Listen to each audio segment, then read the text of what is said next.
juste pendant le passage des orateurs et des oratrices de ne pas utiliser les micros qui sont devant vous. On sait que c'est extrêmement tentant, mais on va vous demander de vous contenir parce que le but c'est de laisser parler les orateurs et les oratrices. Est-ce que c'est bon pour tout le monde? Oui? Parfait. Donc ce soir, vous allez voir dans ce magnifique hémicycle de la région qu'elle nous prête gratuitement, donc déjà on peut les remercier.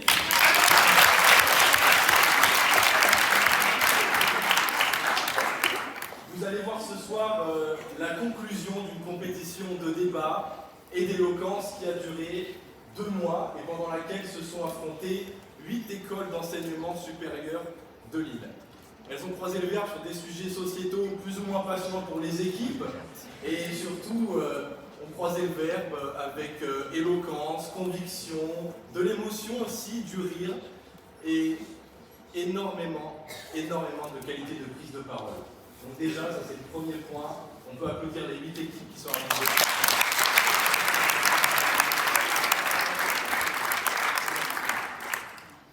Mais après des phases de poule à rebondissement, des quarts de finale haletants et des demi-finales à couper le souffle, il ne reste plus que 2 équipes. Les équipes de ce soir devront se départager en finale sur un sujet hautement d'actualité, que j'affectionne tout particulièrement. Ce gouvernement sortirait de l'Union européenne. C'est d'ailleurs assez drôle avec l'une des jurys ce soir, qui est conseiller régional ici, qui m'expliquait que ceux qui seront les plus pro-européens sont du côté du FN habituellement dans cet hémicycle. Donc c'est assez rare pour le souligner. La première des 2 équipes est vice-championne de France de débat 2021 et 2023. Vice-championne de la Coupe Lilloise 2021, c'est l'Université de Lille et c'est surtout Révolte-toi Lille.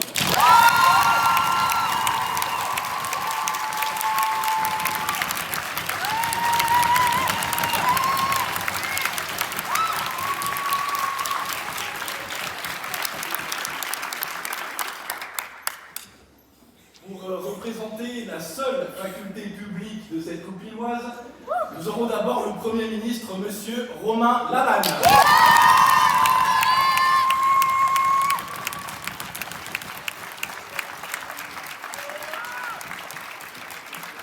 Nous aurons ensuite le Deuxième ministre, Monsieur Mathias Verrière.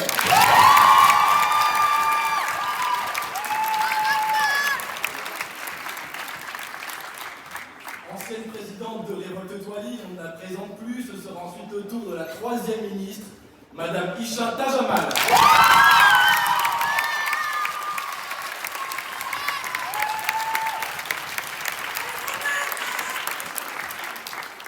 Et nous aurons ensuite le passage de l'un des vice-champions de France de débat en titre, le secrétaire général, Monsieur Tanguy Chiston.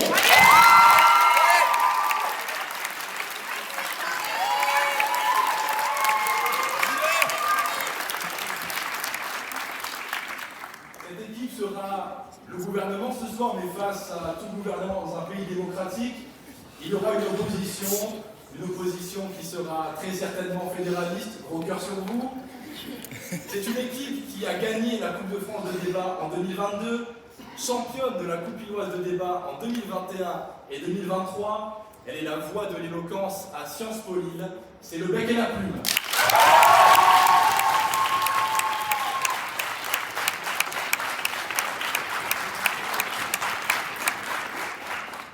Pour défendre les couleurs de Sciences Po Lille, nous aurons ce soir le passage du chef de l'opposition, M. Lucas Delay.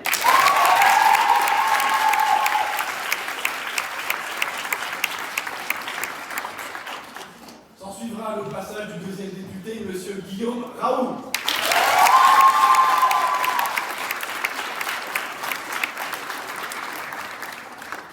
Nous aurons ensuite en 3e député, Mme Olga Romain.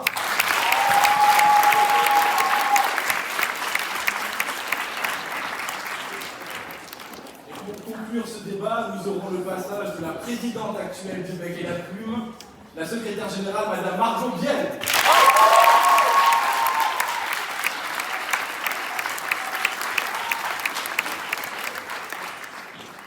Vous l'aurez compris, c'est donc ce soir un choc au sommet, mais avant d'aller plus loin, j'aimerais remercier toutes les personnes qui ont permis de rendre cette coupe lilloise possible et aussi réussi jusqu'ici, j'ose le dire, j'en ai rien à faire. Tout d'abord les 8 associations qui ont participé à cette compétition et qui, j'en suis très heureux, montrent que l'éloquence attire chaque année du monde, font vivre la prise de parole en public à Lille. Donc pour ça, vous pouvez vous applaudir tout de suite.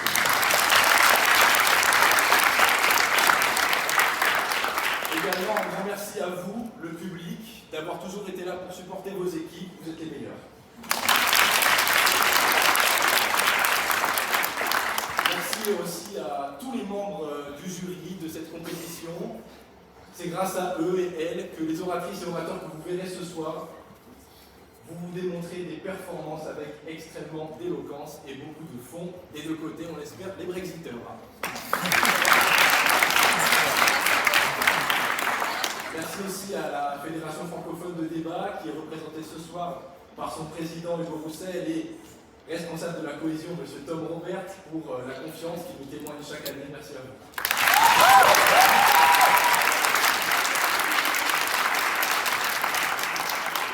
Merci aussi à Samir Erizi, conseiller régional ici, qui nous a permis d'avoir cette salle ce soir. Merci aussi au conseil régional des Hauts-de-France. Et puis surtout, merci, un grand merci à l'ensemble des membres du bureau de la Fédération francophone de débat du Nord, Marianne, Célia, Mélodie, Morin, Kelly, Jules, Noé et Pauline.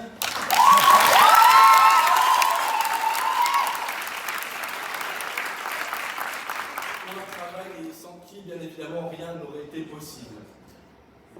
Vous vous en doutez, la finale de la Coupiloise de débat marque forcément la fin de l'année pour la FFDN en raison des calendriers étudiants, et ce fut une année extrêmement riche en événements. Tout d'abord parce que nous avons voulu rendre accessible au plus de monde possible l'art oratoire. Nous avons intégré 5 nouvelles associations au sein du réseau de la FFDN. Je pense qu'on peut applaudir les associations qui sont présentes ce soir.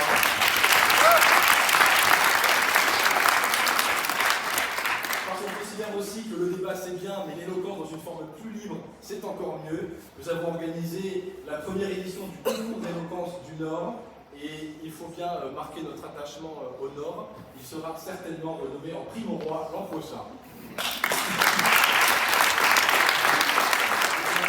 Parce que nous voulons aussi étendre la formation à l'ensemble des personnes, des étudiants qui ne sont pas forcément dans les associations d'art oratoire. Nous avons organisé cette année les premières formations, les premiers ateliers à la prise de parole en public avec la FFD, qu'on remercie encore. Merci à vous.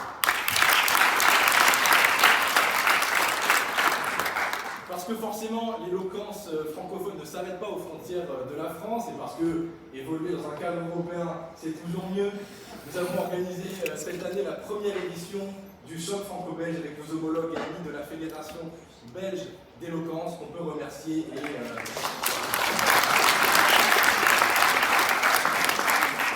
Et parce que le débat est aussi une clé importante, vectrice d'émancipation de notre société démocratique, nous avons été fiers et heureux d'organiser avec vous cette nouvelle édition de la Coupiloise de débat. Merci encore à vous.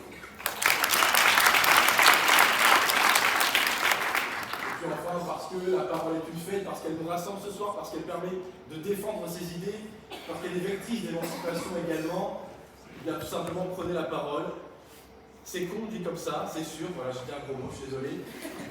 Mais quand vous voyez l'effervescence que ça entraîne, et surtout le fait que tous les orateurs et oratrices que vous allez voir passer devant vous aujourd'hui ont commencé d'une manière très timide, voire maladive aussi au début. C'est toujours extrêmement difficile de se lancer, mais au final on est toujours extrêmement fiers de se lancer. Donc osez prendre la parole, vous avez quelque chose à dire et vous êtes légitime.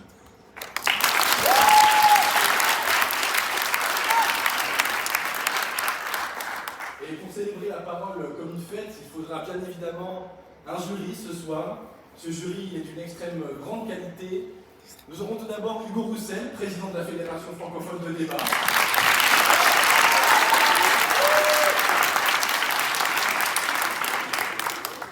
Nous aurons ensuite Martine Filleul, ancienne sénatrice du Nord.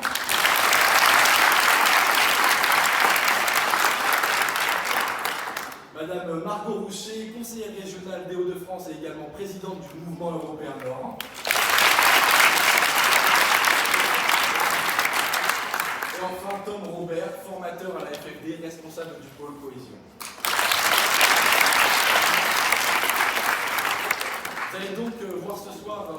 débat aux allures d'une finale de Coupe de France. Vous n'avez pas peur de le dire au vu des dernières affiches de Coupe de France. Après le débat, le jury se retirera pour délibérer et nous aurons des éloges des différents membres des nouvelles associations, mais aussi des associations qui sont arrivées en finale jusqu'ici. Donc ne sortez pas après le débat. Une fois que le jury sera revenu, nous annoncerons l'équipe de la compétition tant attendue et une équipe qui a entraîné 302 votes. Donc merci à vous. Et puis ensuite, nous annoncerons l'équipe gagnante de cette finale avec la remise des prix et des médailles. Il ne me reste plus qu'à vous souhaiter de passer un très bon moment. Profitez, ça n'arrive pas souvent. Passez une très bonne soirée et surtout n'oubliez pas qu'on ne n'est pas orateur, oratrice.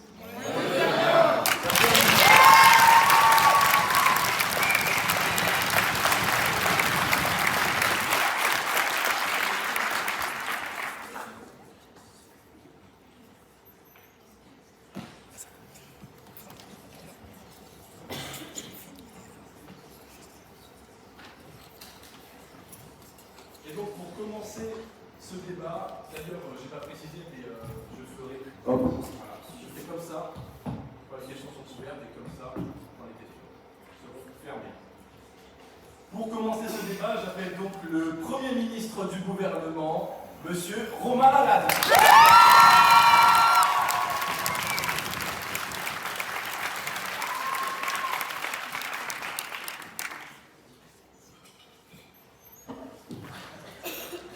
Vous avez la parole.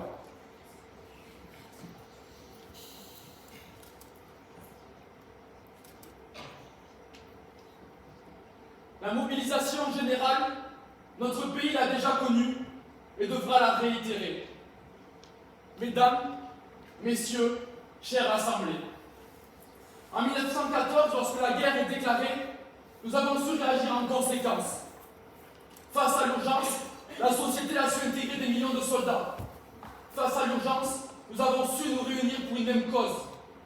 Face à l'urgence, nous avons su transformer notre économie en économie de guerre. Si 100 ans plus tard, la menace a changé, l'urgence est tout aussi absolue. Nous fonçons dans le mur. L'urgence climatique nous force à revoir notre mode de vie, notre mode de consommation, notre mode de production. Le pic pétrolier est passé, sifflant la fin de l'exubérance énergétique, et l'Agence internationale de l'énergie nous indique qu'il ne reste qu'une génération d'extraction de métaux. Nous devons agir de manière radicale. Et c'est ce que nous vous proposons aujourd'hui. Le cadre collectif qu'impose l'Union européenne ne nous permet pas de prendre nos responsabilités. Alors nous le faisons en la quittant. En la quittant, nous vous proposons de rompre avec toute politique conduisant à l'effondrement de notre humanité. Rompre avec le libéralisme et rompre avec l'immobilisme. Rompre pour une politique de décroissance et de relocalisation où l'environnement triomphera sur tout le reste. Car si nous ne pouvons pas reprocher au CO2 d'émettre des émissions, nous pouvons reprocher à l'Europe son inaction. L'Europe qui prend une volonté de croissance dans ses textes et dans ses politiques. Avec un marché commun, elle ouvre la porte à une production et à une pollution meurtrière pour la planète. L'Europe, oui, est génétrice de politiques écocides. Je vais prendre votre question. Pourquoi s'isoler et agir de manière individuelle alors que nous sommes face à un problème collectif? Parce que depuis 70 ans, nous luttons de manière collective. Or, depuis 70 ans, rien n'a changé. Il est temps de sortir de ce cadre collectif pour avoir 60 millions de Français qui seront beaucoup plus actifs que 400 millions d'Européens inactifs. Face à l'urgence, nous activerons l'article 50 du traité sur l'Union européenne qui organise la sortie d'un État dès la prochaine séance du Conseil européen. Nous refuserons tout accord, économique ou écologique, venant d'une organisation productrice de greenwashing. Toutefois, les fonctionnaires français travaillant pour l'Europe recevront une proposition d'emploi pour intégrer notre administration. Puis, pour rompre avec le libéralisme et mettre en place notre économie de guerre, nous quitterons l'euro et chaque région instituera sa propre monnaie.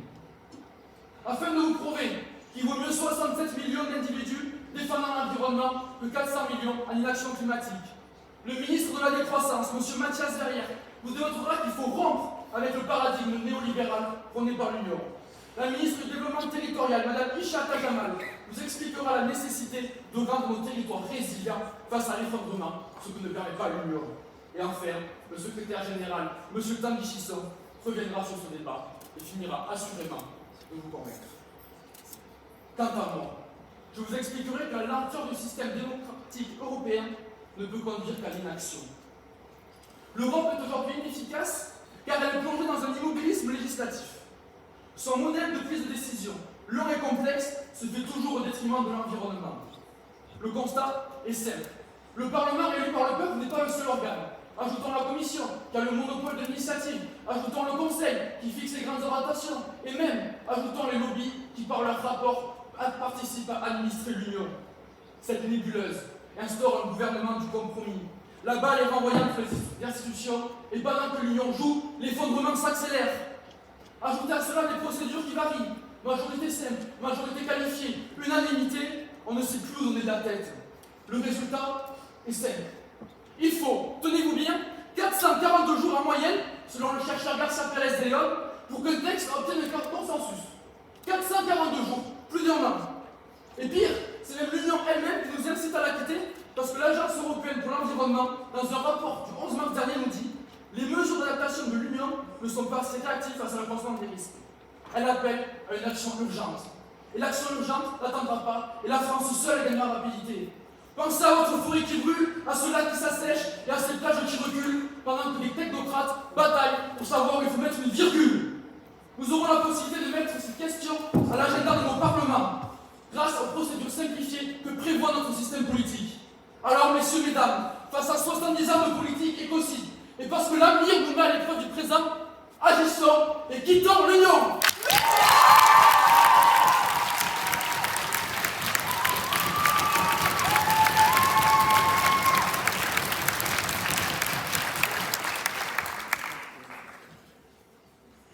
Merci beaucoup, Monsieur le Premier ministre. À présent, pour lui répondre, j'appelle le chef de l'opposition, Monsieur Lucas Delay.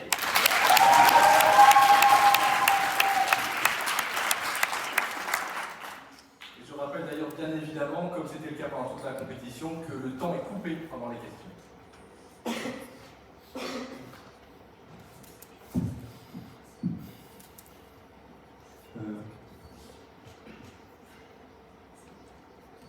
La France sans son Europe, c'est le roi Arthur sans son Excalibur.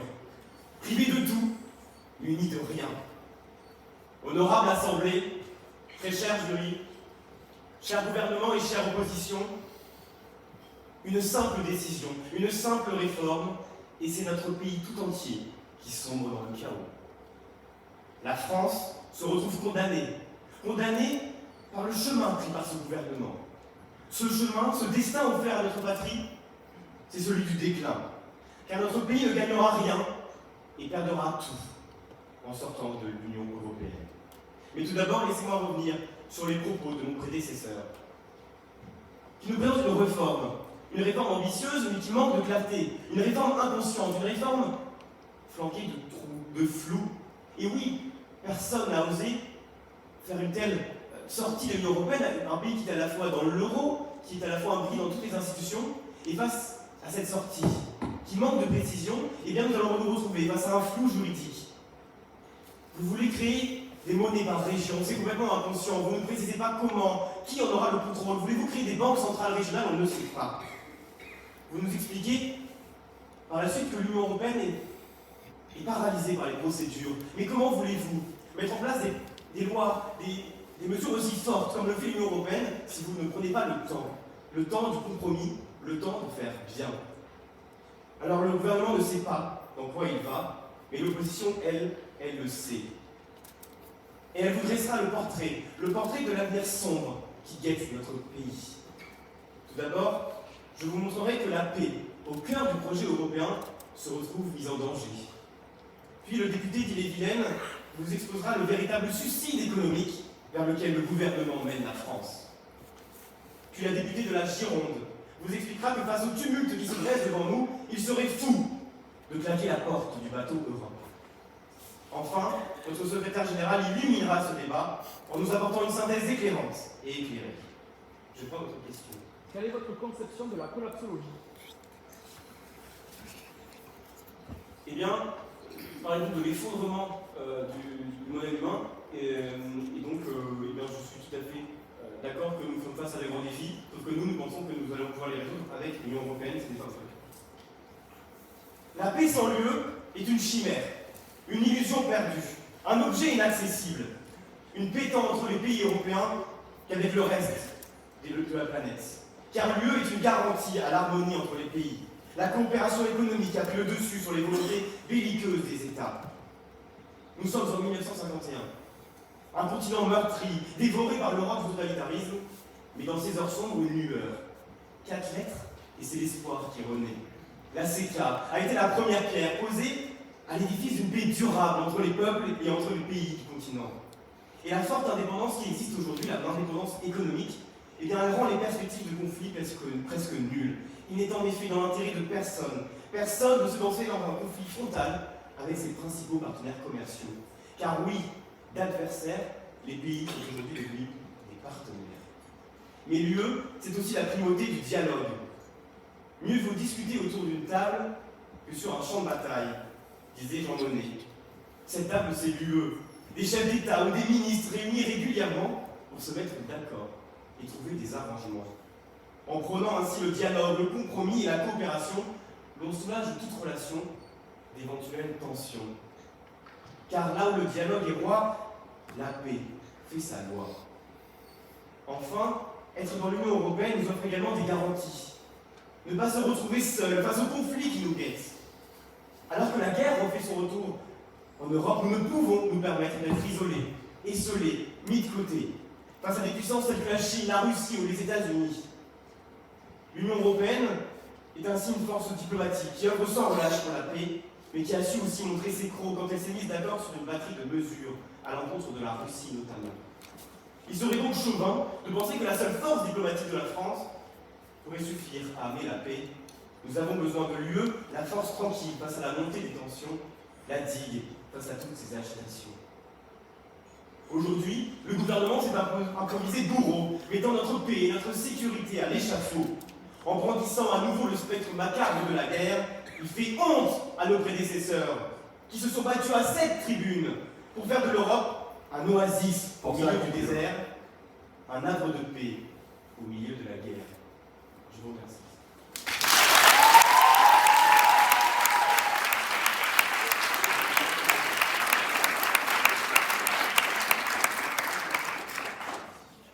Merci beaucoup, monsieur. À présent, pour lui répondre, j'appelle le deuxième ministre, monsieur Mathias Verrière.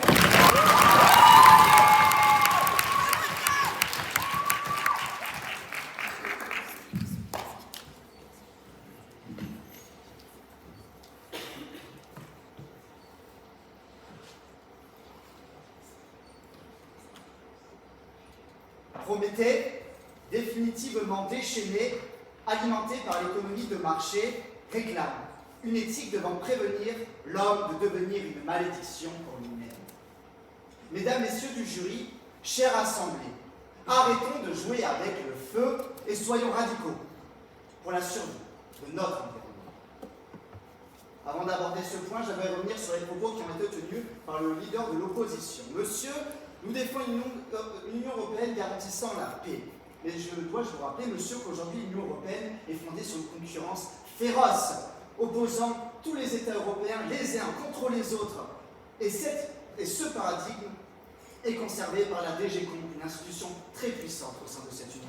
De plus, lorsque la guerre est aux frontières, l'Union européenne n'a pas d'armée pour se défendre. Le projet de défense a échoué. Et aujourd'hui, comme en Yougoslavie dans les années 90, elle n'arrive pas à intervenir réellement dans le conflit ukrainien. Quant à moi, je vais vous démontrer que l'Union européenne néolibérale est inopérante face aux effondrements environnementaux à venir. Dans les années 70, cette coopération européenne, fondée sur une essence économique, est piégée par le néolibéralisme. C'est-à-dire que ces institutions, chacune les unes après les autres, promeuvent uniquement les mécanismes de libre marché, bâillonnant l'État social et mettant en avant uniquement les mécanismes de l'entreprise privée. Pour cela, elle s'appuie sur les États membres afin d'imposer un laisser-faire des échanges et une croissance infinie. Parlons de croissance, cette course irrationnelle à l'extraction des matières premières, conduisant à l'extinction des écosystèmes et les transformant en biens marchands, émettant tonnes et tonnes de CO2. On en vient alors à un paradoxe. Comment ne pas exiger la suppression du libre-échange quand même la Banque de France nous dit que les échanges marchands représentent un quart des émissions de CO2 dans le monde? Au contraire, piégée dans ces contradictions, dénuée de toute raison climatique, l'Union européenne prône l'intensification des échanges de biens et services qu'elle a même inscrit à l'article 110 du traité de Rome encore en vigueur aujourd'hui. Cette ambivalence mène donc l'Union européenne à une inaction climatique. L'ACE de 57, le marché commun de 92, l'Union européenne a tout simplement légitimé l'élimination de tout obstacle au commerce. Tout obstacle, l'environnement y compris. Dès lors, zéro législation environnementale contraignante. Le marché quota de CO2 n'a rien été plus qu'incitatif. Les énergies fossiles n'ont jamais été remises en cause. Les accords commerciaux n'ont jamais été accompagnés d'engagements environnementaux obligatoires pour les États et les entreprises. Fait marquant, regardons en 2020, l'Union européenne a signé un accord avec le Vietnam, imposant à l'État vietnamien de ne pas imposer des mesures sociales et environnementales aux entreprises qui voudraient investir sur son territoire, allant même à autoriser ces entreprises à pouvoir attaquer l'État vietnamien en justice. Mesdames et messieurs, dans quel monde on vit, dans quelle Union européenne vit-on? Ainsi, l'Union européenne... Merci. Alors, monsieur, où serait l'efficacité d'une telle politique pour une seule nation isolée par rapport à un cortège d'États membres qui aurait eu plus de poids pour faire face à une menace aussi grande? Mais monsieur, votre Premier ministre vous l'a dit, il vaut mieux 65 millions de Français actifs que 400 millions d'Européens inactifs. Ainsi, l'Union européenne défend l'économie avant l'écologie, quand la survie de l'humanité lui implore de faire le contraire. Notre boussole au gouvernement est donc plus réaliste. De la défense d'une éthique écologique responsable. Mesdames et messieurs, on vous propose la décroissance ou la mort.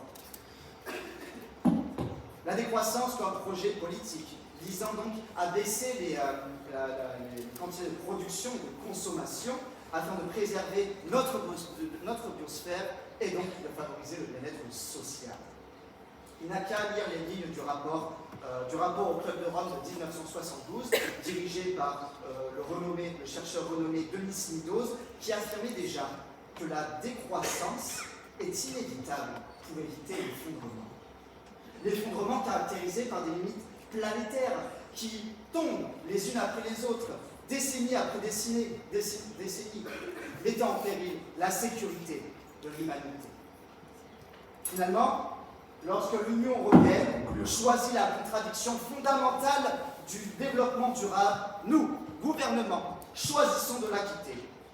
Lorsque l'Union européenne est ancrée dans une logique libérale, écocide, nous, gouvernement, choisissons de la quitter. Alors, chère Assemblée, n'hypothéquons pas l'existence des générations futures à cause de notre simple laisser-aller.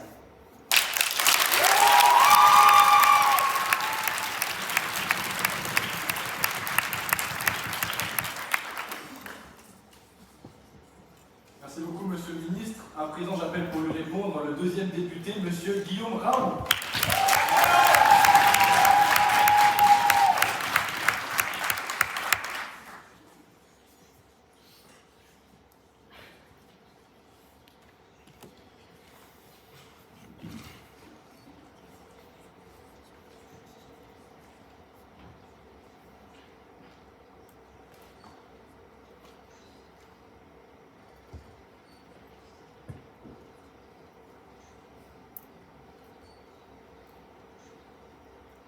Une France sans Europe, c'est une France où les droits de douane explosent.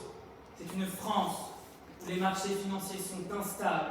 C'est une France où la concurrence ne fait plus loi. Honorable Assemblée, très cher jury, gouvernement et amis de l'opposition, avant de vous montrer en quoi ce projet constitue un véritable désastre économique, je vais me permettre de revenir sur les propos de monsieur le ministre de la Décroissance. Alors non, monsieur, quand vous nous parlez des biens marchands qui émettent des tonnes de CO2, moi je vois certes des biens malades. Et quand on est malade, on a besoin d'un médecin. On soigne plutôt que d'abandonner ce que fait votre projet. Et en quittant le marché, cette zone euro, vous plongez la tête la première dans une situation inédite qui n'a jamais été vue auparavant. Or, qui dit situation inédite dit perte de confiance dans les marchés financiers, dit perte d'investissement et baisse de pouvoir d'achat pour les Françaises et les Français, les grands oubliés de votre projet. Finalement, ces propos sont à l'image d'un projet inconscient, inutile et néfaste. Sortir de l'Union européenne. La France deviendra seule et isolée sur la scène économique. Et c'est parce qu'elle sera seule et isolée sur la scène économique que l'exportation et l'importation des biens sera plus difficile, car les frais de douane exploseront. Ils exploseront car en sortant de Schengen et des traités commerciaux, la France rompt entre autres son partenariat avec la CETA et le Canada. Un accord qui aujourd'hui protège 143 indications géographiques. AOP, AOC ne sont pas que des lettres posées une à une, mais bel et bien des labels. Des labels qui aujourd'hui protégés à l'étranger et qui demain pourront être contournés. Contournés puisque la France perdra son pouvoir de négociation avec les autres nations, un pouvoir qu'une Union européenne soudée peut rendre réalité. Ces labels contournés, c'est notre champagne qui perdra de sa superbe. Et quand je dis champagne, je fais référence à cette bouteille vendue au Canada ou en Espagne, dont les bulles ont grandi en Champagne, Ardennes. Ce soir, le gouvernement veut nuire à l'excellence française et laisser notre millésime en proie à la concurrence déloyale des cuvées étrangères. Monsieur, je prends votre question. Monsieur, pourquoi continuer de promouvoir cette économie européenne alors que même l'Agence européenne de l'environnement dit de rompre avec? Monsieur, je continue de promouvoir cette économie européenne car c'est cette économie qui fait vivre nos agriculteurs. Dois-je vous rappeler que la PAC constitue 30% du salaire d'un agriculteur français. Ce contrat, c'est aussi un accord qui a permis aux exportations françaises d'augmenter de 52% en valeur. Car au fond, exporter ou importer, c'est commercer. Et pour pouvoir commercer, il faut être bon commerçant. Aujourd'hui, l'Europe dispose de 27 commerçants qui négocient à l'unisson sans bémol. Demain, la France ne peut pas seule être chef d'orchestre. Demain, la France ne peut pas seule donner le là. Votre projet constitue un tel changement qu'il ne sert aucun intérêt français et qu'il n'apportera que questionnement et incertitude. Ce flou institutionnel fera à coup sûr fluctuer dangereusement nos marchés financiers, car qui dit incertitude, dit instabilité, donc moins d'investissement, puis récession, chômage et perte de pouvoir d'achat en sont les premières conclusions. Avec ce projet, le gouvernement décide de suivre la trajectoire du Royaume-Uni qui a laissé sa livre sterling être dévaluée de 28% depuis 6 ans, depuis son abandon de l'Union européenne. Dans cette spirale de dévaluation, voilà que Jean ne s'y retrouve plus du tout dans sa monnaie. Ce n'est pas seulement sa baguette de pain qui demain coûtera 2 fois plus cher, c'est toute son entreprise qui sera à la merci de la concurrence déloyale, des cartels et autres monopoles non naturels. L'Union européenne ne le protégera plus, car au fond, l'Union européenne, il faut la concevoir comme une mère protectrice, cette mère qui protège la libre concurrence, une concurrence libre et non faussée. Cette mère qui protège son fils, Jean, qui ne doit pas être seul face à des concurrents perfides et déloyaux. Ce soir, le gouvernement souhaite arracher une mère à son fils, arracher une France à sa zone monétaire optimale, une zone dont l'économiste Mundell avant moi nous comptait les bénéfices, une zone où l'euro est roi et la France est reine. Finalement, le gouvernement nous propose un projet qui détruira notre économie, frais de douane, instabilité et concurrence déloyale. En voilà un triptyque qui ferait pâlir toute économie. Noble Assemblée, ce soir, le gouvernement a décidé de vous pousser dans le précipice. Gouvernement, en abandonnant l'Union européenne, ce sont les Françaises et les Français que vous abandonnez.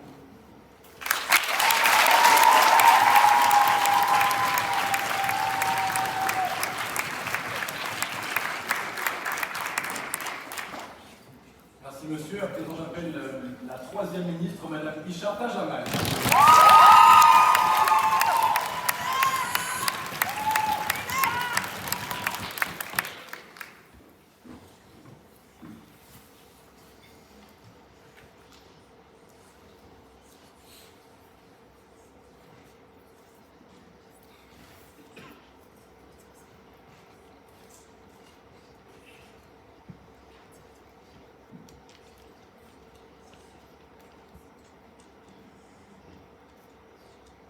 résilience, c'est l'art de naviguer dans les torrents. Mesdames, messieurs, très chère assemblée, je vais tout d'abord revenir sur les propos de monsieur le député, qui est plus occupé par le transfert de marchandises et par les frais de douane. Monsieur, ne nous avez-vous pas écouté? N'avez-vous pas écouté notre Premier ministre qui veut tout simplement stopper cela? C'est bien l'essence de notre mesure. Nous voulons sortir d'une économie mondialisée qui repose sur des gaz à effet de serre et sur des énergies renouvelables qui aujourd'hui polluent. Et ces individus, ces Français, ils bénéficieront de la relocalisation que nous voulons mettre en place, comme je vais vous le démontrer. En effet, quant à moi, je vais vous démontrer que l'Union européenne est la bonne échelle pour décider des politiques publiques face à l'effondrement. En effet, aujourd'hui, l'Union européenne est trop grande. C'est un constat. Et pour être efficace, les actions publiques doivent se mener à l'échelle locale. Donc comprenez-moi bien. Il faut que ces actions se mènent à un plus petit échelon. Selon le GIEC, 70% des solutions pour lutter contre le réchauffement climatique se jouent à l'échelle locale. Alors entendez-moi, l'échelle locale, c'est la clé de voûte de la révolution écologique. Or, Bruxelles n'est pas suffisamment proche des problématiques locales. Rares sont les fonctionnaires européens qui sont impliqués dans la vie locale. En effet, ils vivent tous dans un microcosme bruxellois où élus, fonctionnaires et lobbies vivent dans une réalité dont un autre soi totalement déconnectée de la réalité. Et c'est bien ça le problème. Parce que les décisions qui concernent le territoire français ne doivent pas être prises par une technocratie totalement hors sol. Et parce que l'Union européenne nous impose son modèle par ses textes et par ses politiques, il est nécessaire de rompre avec elle, de sortir de l'Union européenne et de relocaliser.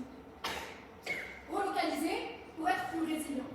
C'est-à-dire relocaliser la fabrique de nos politiques publiques et la production agricole et industrielle pour s'adapter aux conséquences du choc imminent, l'effondrement. La relocalisation permettra de résoudre les problématiques endémiques d'un territoire. Parce que je vous le demande. Qui d'autre que les habitants d'un territoire pour comprendre les besoins et les résoudre? Qui d'autre que les habitants des Landes pour résoudre le problème de la montée des eaux? Qui d'autre que les habitants de la Loire pour résoudre le problème de sécheresse? Pas Bruxelles. Et c'est bien là tout le problème. La relocalisation permettra d'adapter notre modèle de production afin de produire ce qui est nécessaire sur le territoire concerné. Comprenez-moi bien.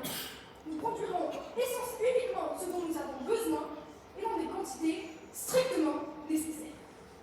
Alors, notre mesure, elle favorise les circuits courts, c'est-à-dire qu'elle favorise les chaînes de production qui sont géographiquement plus proches, ce qui réduira le recours au transport. Et donc cette mesure, elle est aujourd'hui devenue nécessaire parce que, comme l'a rappelé mon Premier ministre, il ne nous reste plus qu'une seule génération de ressources fossiles à exploiter. L'urgence est là. Et nous devons réagir. La relocalisation permettra de se recentrer sur les besoins de la France, qui, je le rappelle, ne sont pas les mêmes que ceux de la Roumanie ou de l'Espagne. Et l'Union européenne, à vouloir tout faire, n'a finalement rien fait du tout. Et je prends votre question. Madame, pourquoi vouloir répondre aux enjeux de demain entre Français alors que plusieurs nations sont responsables de ces enjeux? Monsieur, je vais vous répondre la même question que mon ministre tout à l'heure, parce qu'il vaut mieux à tous les Français, un nombre important de Français qui réagissent vraiment plutôt qu'une Union européenne qui réagit pas du tout. Parce que l'Union européenne, en plus d'être inutile, elle nous empêche de prendre des mesures fortes pour se préparer à un choc imminent, l'effondrement. Et c'est pour cela qu'il est nécessaire que nous sortions de cette institution. La relocalisation nous permettra de sortir d'une Union européenne interdépendante, où les processus de production et de consommation sont économiquement liés à cause du libre marché. Alors, si dans cette chaîne de production, un pays s'écroule, c'est l'entièreté de ce système qui en pâtit. Alors que si on relocalise, et qu'on à une plus petite échelle, et qu'on diversifie notre savoir-faire à l'échelle locale, alors on a des territoires autonomes qui ne sont pas affectés quand les autres font. C'est ça la résilience. C'est ça que nous voulons. Nous voulons des territoires qui sont debout, coûte que coûte, et l'Union européenne interdépendante nous l'interdit. C'est pour cela qu'il est nécessaire de sortir d'un bateau qui coule déjà. Cette relocalisation sera optimale grâce à notre millefeuille territoriale et à nos monnaies locales qui parachèveront notre projet d'économie locale qui favorise le commerce et la production de proximité. Alors, mesdames, messieurs, pour une France résiliente, pour une France prête à affronter l'effondrement, et parce que l'Union européenne nous pousse vers la fin de l'humanité, sortons de l'Union européenne.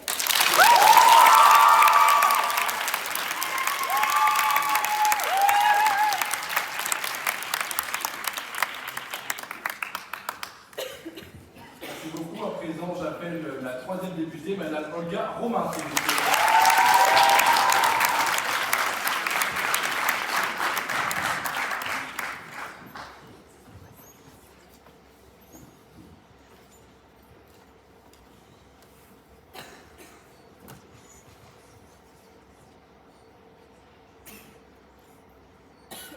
L'Europe se fera dans les crises, et ce sera la somme des réponses à ces crises. Honorable Assemblée, cher jury, membres du gouvernement opposition, ce que nous apprend Jean Monnet, c'est que l'Europe est par nature la meilleure réponse aux crises. Mais avant de vous expliquer que la France seule ne peut appréhender les enjeux de demain, laissez-moi revenir sur les propos de Madame la Ministre. Vous nous parlez de décision du territoire français. Mais j'ai peur de me tromper, le réchauffement climatique n'est pas français. Vous nous parlez d'un problème global, mais pour répondre à de tels enjeux, je pense que votre projet est utopique et égoïste. Comment faites-vous pour le textile qui aujourd'hui est importé à 60% pour nos consommateurs français? Pour l'énergie, nous n'avons pas toutes les matières premières. Je vous demande de ne pas priver les Français par votre protectionnisme. L'Union européenne a été celle qui nous protège, ce sera celle qui nous porte. Je suis bien étonnée que notre gouvernement remette en question la force fondamentale de l'Union européenne seulement 2 ans après la crise de Covid-19 qui a secoué le monde entier. Pourtant, cette crise a montré une réponse commune à un problème global. Vous mettez aujourd'hui cette entité, notre assurance, devant un tribunal. Je vais prendre votre question. Si l'Europe se fait dans la crise, pourquoi n'agit-elle pas depuis 70 ans contre la crise climatique? Madame, je pense que vous vous trompez de combat, vous torpillez l'Union européenne, alors que les vrais problèmes derrière ces enjeux sont, comme vous l'avez précisé d'ailleurs, les lobbies et les grandes entreprises. L'achat de l'avion groupé, comme j'en parlais, 4,6 milliards d'euros qui ont permis à nos citoyennes et nos citoyens de se protéger contre le virus. L'Union européenne et ses 27 pays étaient forts sur les marchés, face aux laboratoires pour pouvoir se positionner. La France seule, avec une force politique et économique infiniment inférieure, aurait été fort dépourvue quand la crise fut venue. Face à un danger global, la France doit se montrer raisonnable. Alors oui, vous me parlerez peut-être d'efficacité, de souveraineté. Moi, en tant que député, je prends ici la puissance et la stabilité. Qui dit problème commun, des solutions d'ensemble, à des avenirs incertains partagés, il ne doit y avoir que des réponses de communauté. Ne laissez pas partir la France seule, s'envoler et se briser les ailes. Depuis la PAC jusqu'à notre pacte vert pour l'Europe, l'Union européenne a les réponses. Les réponses qui seront là pour nous protéger, comme un bouclier, un rempart de notre passé, le rempart de notre futur. Devant une crise, une menace ou un rapport de force, par quel miracle notre pays pourrait-il se placer face aux grandes entreprises qui gagnent de plus en plus de pouvoir? La France s'assoit. L'Union européenne, elle, de ses 447 millions de consommateurs se lève. Là où Apple, un peu sous le câble, ses doigts, l'Europe ne laisse aucune prise à une telle pratique. L'Union européenne a un poids, la force faite de ses consommateurs. L'Union nous protège efficacement des dangers des grandes firmes. Sans la coopération et les 447 millions d'Européens avec elle, la France et sa petite soixantaine de millions d'habitants ne seraient même pas écoutés. Quand l'Europe unie dans la diversité, le gouvernement laisse la France seule face à l'adversité. J'affirme que face à l'urgence climatique, il faut également une réponse politique européenne. Les normes environnementales européennes seront stables et respectées. Je crois en une amélioration des normes en matière de finances vertes, en une stimulation des innovations respectueuses du climat, en une justice climatique pour toutes et tous. Des grands projets, de grands espoirs, qui ne seront pas écoutés venant de la France isolée. Parce que notre club est le pilier qui nous permet de mener des projets ambitieux, de ceux qui nous permettent d'avancer, de progresser. Et dans le cas du réchauffement climatique, simplement de subsister.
La mise en commun des productions de charbon et d'acier assurera immédiatement l'établissement de bases communes de développement économique.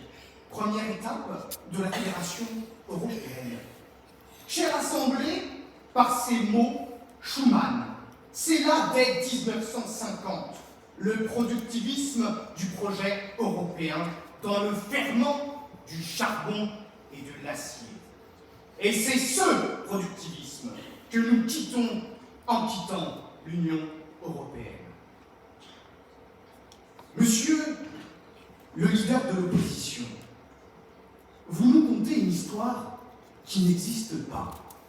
Non, en quittant l'Union européenne, la France ne va pas devenir va-t-en-guerre. Elle ne l'a pas déclaré depuis tant d'années, elle a refusé de le faire en Irak. Il n'y a aucune raison que la France se lance dans une politique expansionniste ou je ne sais quoi. Et puis non, le monde est actuellement mondialisé. Toutes les économies sont interdépendantes, à l'exception peut-être de la Corée du Nord, et pourtant il y a des guerres. Il y a des guerres en Ukraine, il y a des guerres actuellement en Israël. Et non, l'économie, l'interdépendance économique n'a rien arrêté du tout. Et puis où était l'Europe en Yougoslavie? Où est l'Europe unie face au péril russe en Ukraine? Non, ce sont des États et des relations bilatérales avec l'Ukraine qui agissent actuellement. Ensuite, monsieur le député, merci. Merci, je vous dis merci du fond du cœur. Parce que votre argumentation, en tant qu'européiste, vous n'avez pas pu vous empêcher de défendre l'Europe sans nous parler de concurrence, sans nous parler de frais de douane, sans nous parler de libre-échange, sans nous parler de marché commun, sans nous parler de pouvoir d'achat et de croissance. Et finalement, votre démonstration montre bien que les européistes ne peuvent changer, que l'Union européenne ne peut changer, et que nous devons, pour être à la hauteur des enjeux climatiques et de la crise, quitter l'Union européenne qui est sclérosée par le néolibéralisme. Vous nous avez parlé des agriculteurs, mais quelle honte! Comment parler des agriculteurs en vantant en même temps les traités de libre-échange qui les mettent à genoux? C'est la concurrence internationale, c'est la concurrence européenne que vous prônez d'ailleurs, qui met les agriculteurs à genoux. Et notre politique de relocalisation qu'a prônée la ministre Tajamal va permettre de solutionner ces problèmes. Et puis quelle indignité! Quelle indignité, Madame la députée, d'oser défendre la solidarité après que votre député précédent ait vanté les mérites de la concurrence européenne. Et puis, de quelle solidarité parlez-vous? De la solidarité de l'Europe envers la Grèce, qui a été mise à genoux par un dérèglement financier, comme quoi la finance n'attend pas que la France parte de l'Europe pour être dérégulée? Non, ce n'est pas la solidarité que nous souhaitons, ce n'est pas la solidarité que nous prenons. Il n'y a pas de solidarité en Europe. Vous l'avez bien dit, monsieur le député, l'Europe est concurrente. Je vais prendre deux questions. Comment osez-vous dire que les agriculteurs sont à genoux là où la PAC leur permet de gagner 30% de leur salaire actuel? Mais qui finance la PAC? Qui finance la PAC? Ce sont les États membres qui financent l'entièreté du budget européen. La France donne autant d'argent qu'elle en récupère au global. Donc non, nous réemploierons l'argent que nous confions à l'Europe pour les politiques de délocalisation, de relocalisation, comme nous l'avons évoqué. Et puis, Madame la députée, non, Jean Monnet ne nous apprend rien. Il nous livre des mantras que nous ne partageons pas. Et c'est sur ces mots que je vais maintenant revenir sur les arguments de mon gouvernement. Notre Premier ministre a démontré que le temps de la démocratie européenne, du consensus et du compromis n'était pas un temps adapté à la crise environnementale. Le ministre de la Décroissance nous a expliqué comment le néolibéralisme, inhérent à l'Union, et vous en convenez, empêchait toute politique en faveur de la protection de notre planète. Enfin, la ministre du Développement territorial nous a montré que l'échelle européenne n'était pas la bonne pour favoriser la résilience de nos territoires. Chère Assemblée, l'heure n'est plus aux tribulations d'européistes. L'heure est à l'action, et à l'action politique. Quittons l'Union européenne pour sauver la France et peut-être le monde.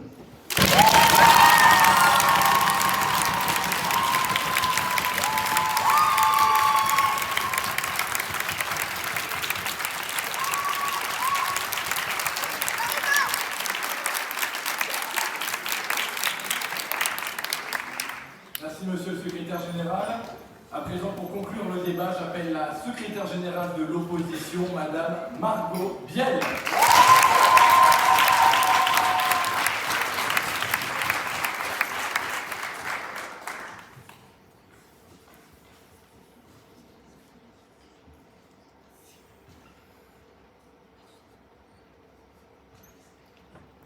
Là où les idées s'affrontent, la pensée vit.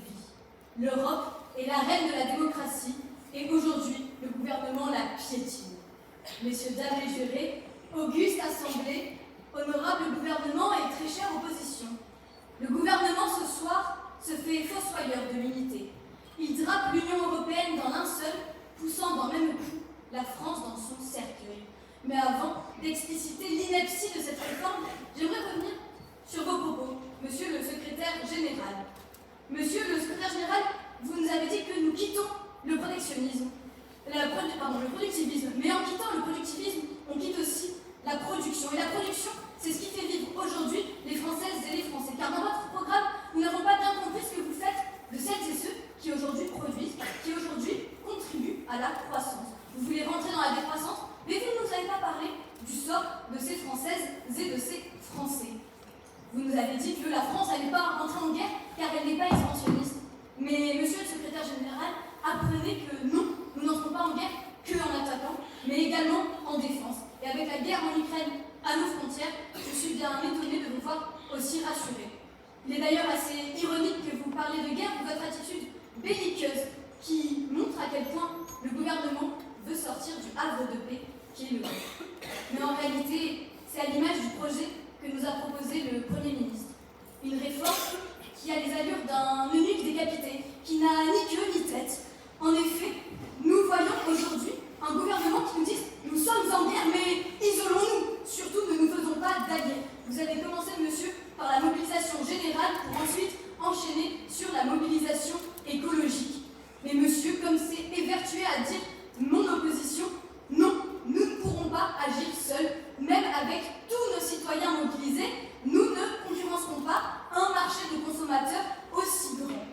Ensuite, monsieur, vous nous avez parlé de la lenteur de ce système. Oui, la démocratie peut être lente, mais c'est pour prendre les bonnes décisions. Cela n'est pas synonyme d'inaction, bien au contraire.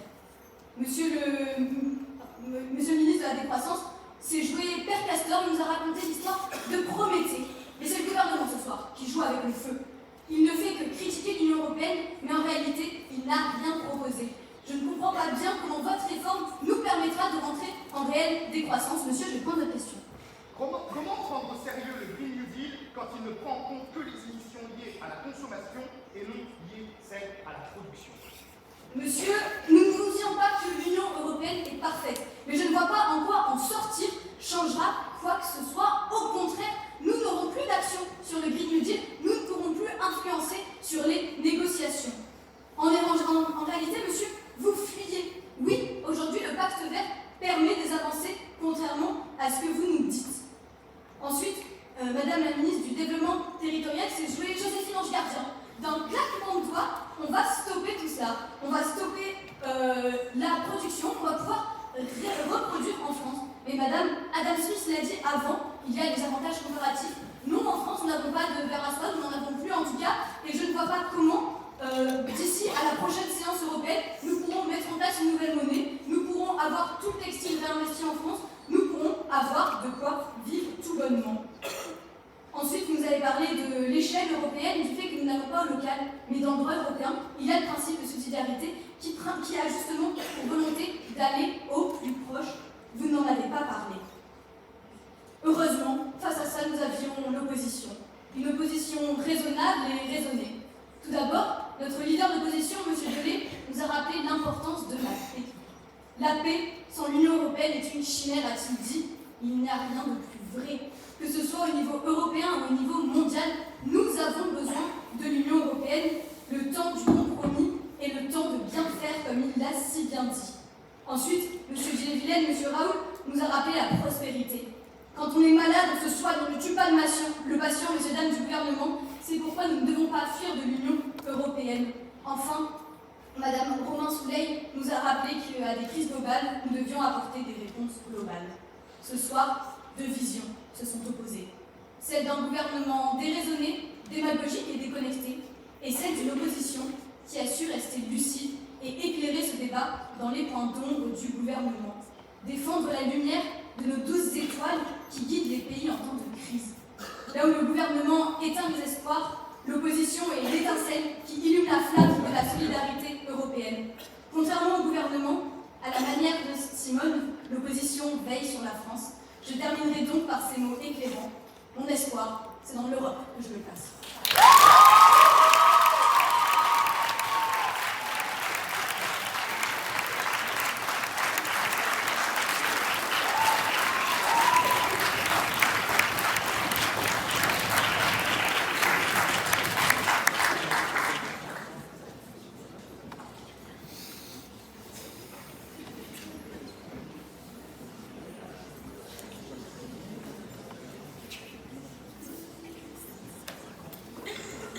Merci beaucoup pour ce très beau débat. J'invite maintenant le jury à aller se retirer pour délibérer. On vous invite à revenir vers 19h50 maximum. Pendant ce temps, nous allons avoir des éloges, mais avant 2 petites minutes pour que les deux équipes puissent aller se serrer la main entre elles et eux. Déjà, on peut encore les applaudir.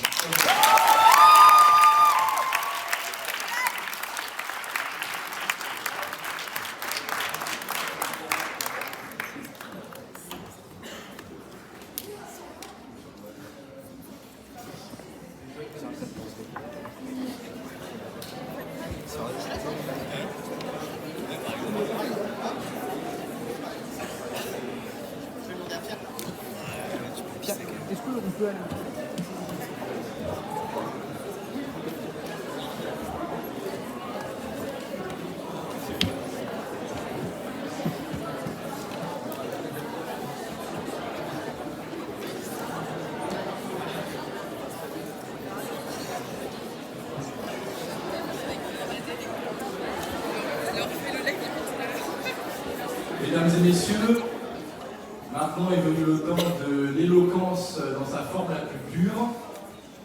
Vous savez, nous avons de nouvelles associations qui nous ont rejoints cette année et nous aimerions leur donner la parole ce soir pour des prises de parole libres, pour qu'elles puissent exprimer l'identité de leur association. Et donc, en premier lieu, j'aimerais que nous accueillions avec une salve d'applaudissements bien forte Jian Berkani de l'ISIAS Lille.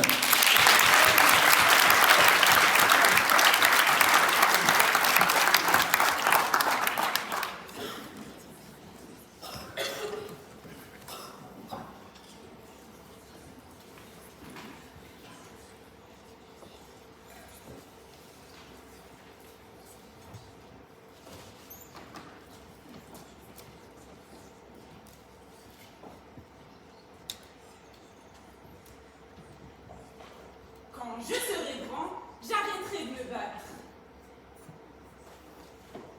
Théo, 7 ans, se répétait cette phrase chaque matin en espérant que vienne un lendemain où son combat s'arrêterait. En espérant qu'une fin il y aurait à cette lutte effrénée pour Paris. Car oui, honorable assemblée, Théo et 650 000 Français se battent chaque jour pour s'exprimer.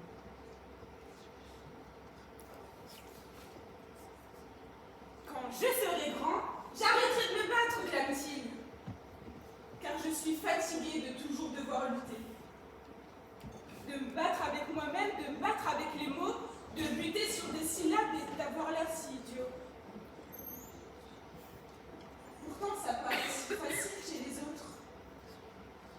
comprendront-ils que je n'ai pas... Le problème vient sûrement de moi. Mais Théo ne désespère pas. Il continue de lutter chaque jour qui lui est permis de vivre. Le bégaiement ne l'arrêtera pas. Un jour, à s'exprimer, il arrive au bout.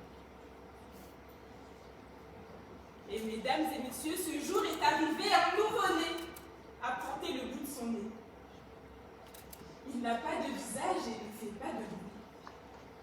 Mais pourtant, ils l'ont tous bel et bien entendu entrer dans leur vie.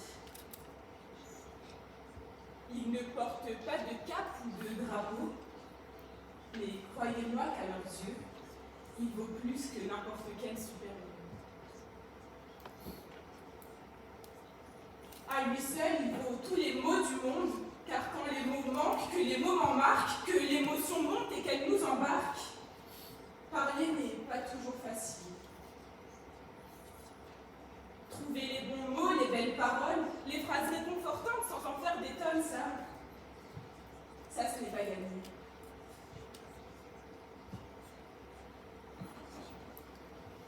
Alors Théo,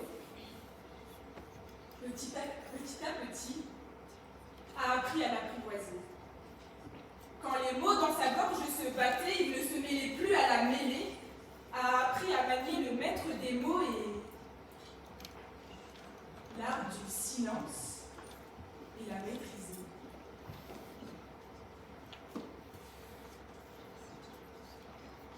Et quand on grandit, on se rend compte que pour rendre hommage aux rencontres du passé, ce ne sont pas les mots qui comptent, car les moments les plus importants, on les fait en se taisant.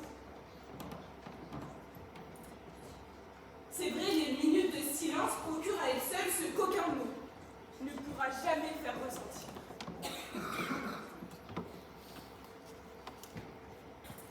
Alors, peut-être qu'il est risible d'affirmer qu'il n'y a pas plus loquace qu'un silence, que dans un concours d'éloquence où l'art de manier les mots et les sens est mis en avant. Je voudrais pourtant rappeler que, sans silence, aucun discours ne marquerait les pensées. C'est vrai, personne ne se souvient jamais d'une avalanche de mots, aussi beau soit-il. Et quand les discours marquent les esprits, on oublie trop souvent ces silences qui dans l'ombre existent. Le silence. Le silence de ses bras vous enlace et vous console. Et quand il s'en va, on s'élance à sa poursuite pour qu'il ne nous quitte pas, qu'il ne nous quitte plus. Alors, très chère assemblée, n'ayons plus peur des silences. N'ayons plus peur des silences et des pauses. Apprenons à prendre notre temps, à marquer le moment. Respirons 2 secondes et servons pour chaque instant. Et quiconque a compris cela ne peut que faire l'éloge de celui qui a à jamais allégé ses poumons du surplus d'air qui l'opprimait. Et laissez-moi vous dire que des cas concrets nous en avons. Car aujourd'hui, 20 ans plus tard, Théo est devenu un grand avocat de la défense. Et avant chaque plaidoirie, il marque un petit silence, en hommage à celui qui a retiré ses souffrances, symbole de son éternelle reconnaissance.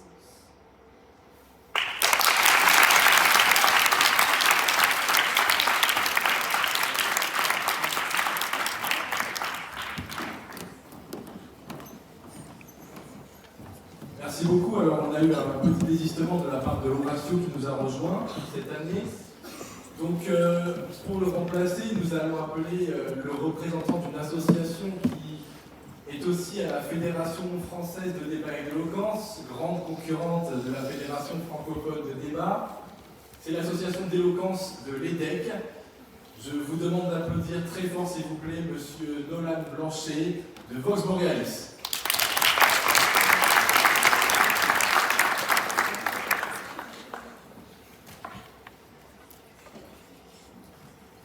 Merci. Je vais faire quelque chose d'un peu moins sophistiqué que mes précédents. Je tiens d'abord à applaudir la prestation faite par les orateurs et oratrices ce soir. Et je vais présenter ensuite mon association. Donc avant, je vous applaudis.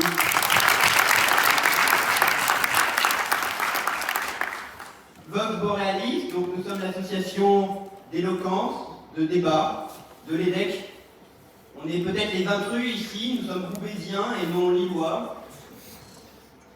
Mais en tout cas, on rejoint la FFDN dans cette volonté de renouer, de relocaliser, si je peux me permettre, le débat. Et je dis aujourd'hui, et aussi au nom de mes successeurs à la présidence de l'ASSO, que nous sommes ouverts à tout affrontement, tout partenariat avec vos différentes assos.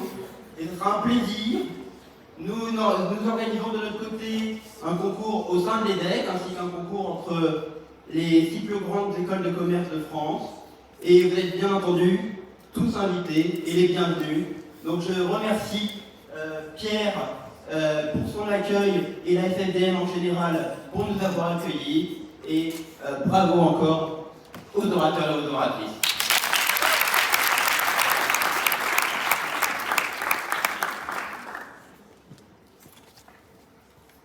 À présent, une association dont le concours d'éloquence a eu lieu la semaine dernière. J'y étais, il y avait énormément de niveaux.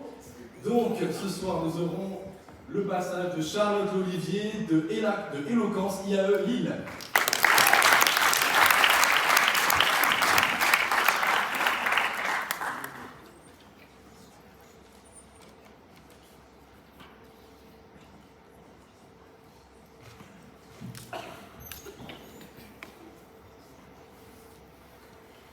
Chaque homme est libre et librement il aime.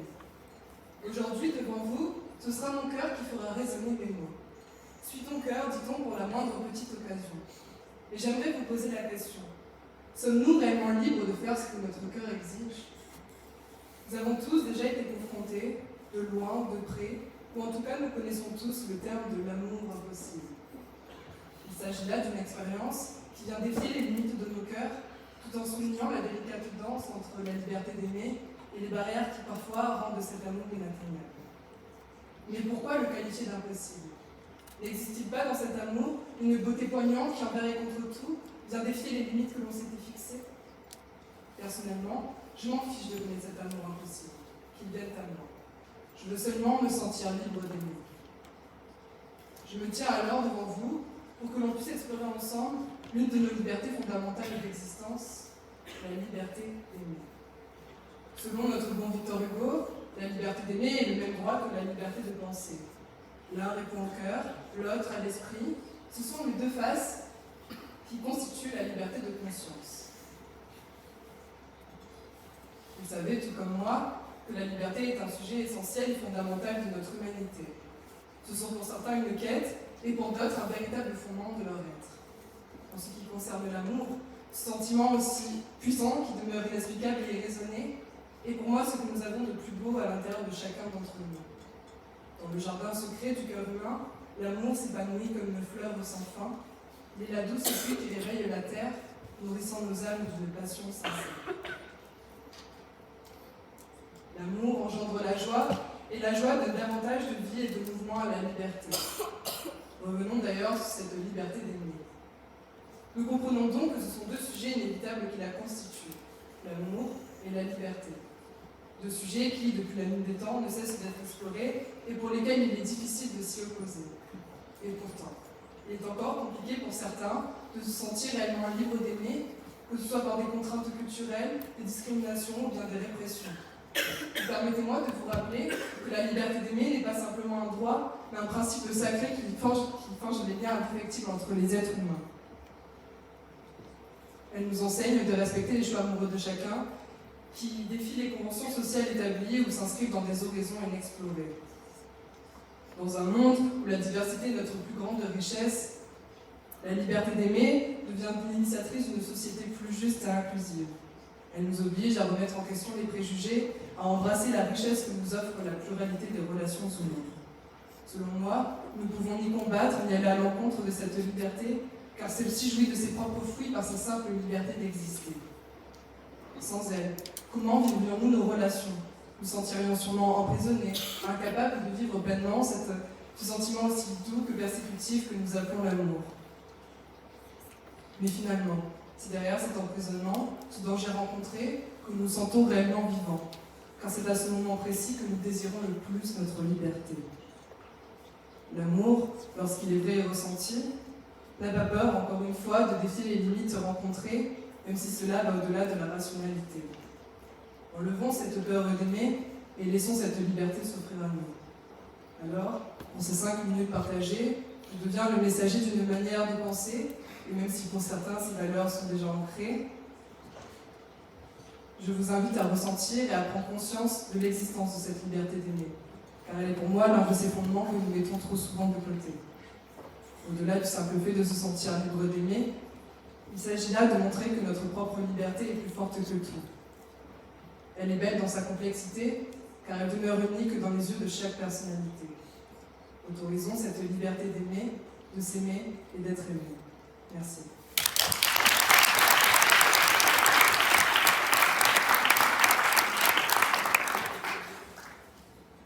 Merci beaucoup.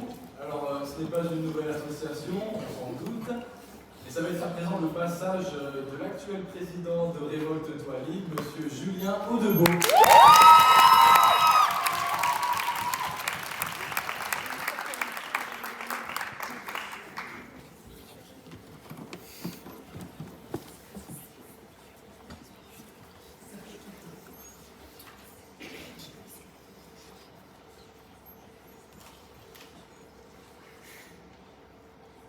La démence, la frénésie, le délire. C'est à cela qu'on pense quand on évoque la folie. Tout de suite, on pense à l'hôpital psychiatrique avec ses couloirs blancs, ces personnes isolées qui ne pensent qu'à s'évader. De fait, la folie peut être définie comme un trouble du comportement et ou de l'esprit, considéré comme l'effet d'une maladie altérant la capacité mentale du sujet.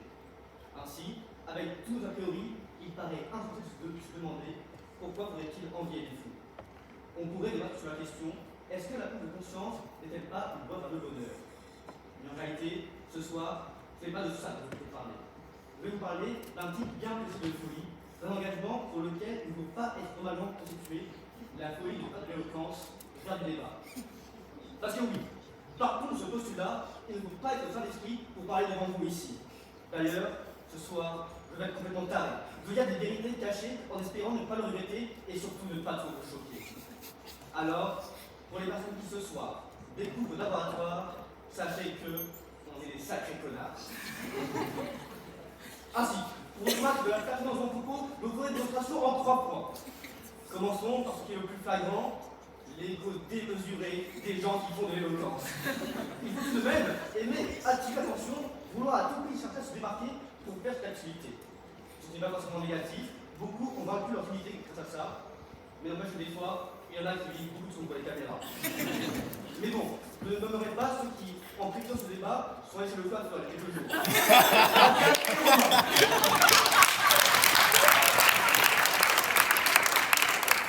Ensuite, ne nous leurrons pas. On est beaucoup trop matrixés par le débat. On est une espèce d'individu qui choisit le jeudi soir d'aller à une demi-finale, le bec de tout schéma. Alors oui, certes, après on va au bar, mais pour parler du débat. Enfin, qu'est-ce que serait l'éloquence sans le développement de l'entre-soi? Rejoindre ce monde, c'est créer plein de relations avec des gens de notre école. Je vous comprenne bien, je ne parle pas d'amitié ici. C'est pourquoi ce soir, pour peu les paroles, j'ai décidé de dresser la liste de toutes les relations amoureuses et d'un soir qui ont eu lieu cette année.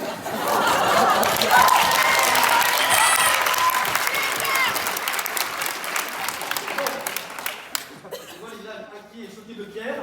Non, je ne le ferai pas, en plus je risquerai de manquer de temps. Mais rassurez-vous, il y a pire que nous. Je dirais même que nous, en fait, ça va. On fait du débat dans notre coin parce qu'avant tout, on aime ça. Alors, pour toutes les personnes de cette assemblée qui ont cette particularité d'aimer parler ou d'entendre les gens parler, rappelez-vous, il y a pire.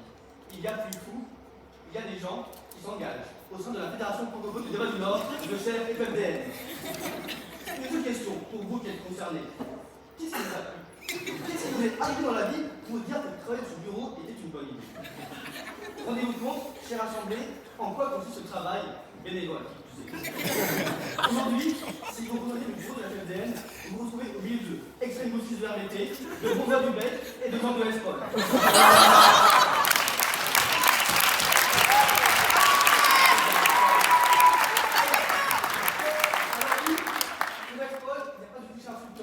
Parce que, en fait, personne ne sait qui c'est. Pour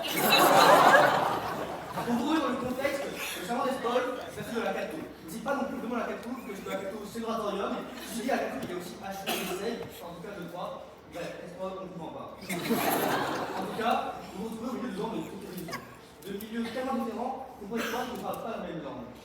Pour utiliser une métaphore, je veux dire que le président de l'Europe appréciera la FFDN. C'est comme l'Union européenne. Vous vous retrouvez au milieu de plein de gens avec la mission de comprendre qui s'aime et qui ne s'aime pas. Parce que oui, évidemment, n'en doutez pas, la FFDN, c'est aussi le drama. C'est tout le débat que tout le monde dise qu'il ne l'aime pas. Se devoir se confronter à tous ces enchants qui font de la réclamation pour un oui ou pour un non, c'est établir le fond des débats et ce genre d'inédit le testera. Alors, si vous n'êtes pas pour en la rejoignant, ne faites aucun doute, vous l'êtes maintenant. Alors oui, je sais, qu'à travers cette satire, vous allez avoir l'impression que la FFDN, il n'y a rien de pire. Mais en réalité, c'est tout l'inverse. Ce soir, je veux rendre hommage à leurs dévouements. À vrai dire, nous en avons discuté et nous voulions toutes et tous le faire. C'est pourquoi, à partir de maintenant, je retourne dans la lucidité et le sérieux. À partir de maintenant, je ne suis plus un orateur de la vérité libre. À partir de maintenant, je me fais la voix des présidents, des associations de la FFDN, de toutes celles et ceux qui participent à la publication du débat. Dès lors, au nom de Hermès, le bête et la plume, Parole d'Ingé, pour parler Stémarche, Réponse-toi à l'île, la Tribune des Secs, le Serment d'Espol et l'Oratorium, nous tenions à remercier chaque membre de la FFDN pour ce grain de folie. C'est grâce à vous que nous sommes ici. Par moments, nous n'avons peut-être pas été les plus faciles à vivre, mais c'est avec sincérité que nous tenions à vous remercier. Merci pour l'organisation de cette coupe lilloise. Merci pour votre dévotion envers chaque association. Merci pour tous ces événements que vous avez organisés afin que nous puissions nous rencontrer. Malgré la pluie et parfois le beau temps, malgré vents et marées, vous avez toujours tout fait pour que nous ayons un endroit à vous exprimer. Au final, tout ce que vous faites, c'est de la folie, et pour ça, absolument, je vous en veux. Enfin, il faudrait me dire quelques mots au plus fou d'entre tous, à celui qui n'a jamais compté ses heures pour la fédération, celui qui a tout dirigé, bon gré, mal gré, celui qui a passé des heures à préparer des réels instables comme la vidéo correspond bien à la musique. Il a toujours pris le temps de nous écouter, il a développé de nouveaux projets, et il a cessé de chercher à intégrer de nouvelles associations. Alors oui, pour finir, merci Pierre, notre président, de nous avoir porté et supporté durant cette année.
d'organiser tous ces événements pour vous, avec vous, et c'est ce qui nous a animés semaine après semaine, même pendant la piloine,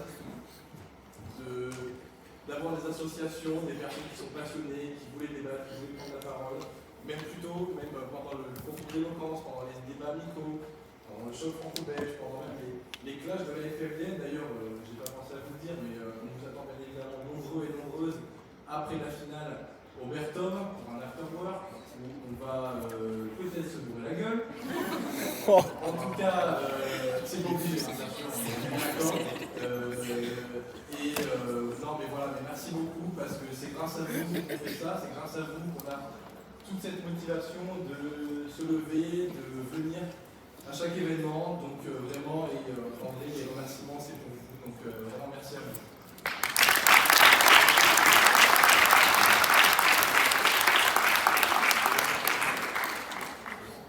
Bon, alors on devait avoir un éloge de Morin aussi, il n'est pas là. Donc ce qu'on va faire, c'est que juste, vous allez discuter, quoi, tout simplement. Et puis on attend que le jury revienne d'ici 10 minutes. Voilà. Merci beaucoup.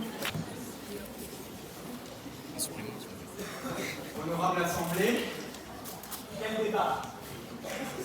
Quel débat? Je pense qu'on peut applaudir une dernière fois les équipes avant d'avoir les résultats.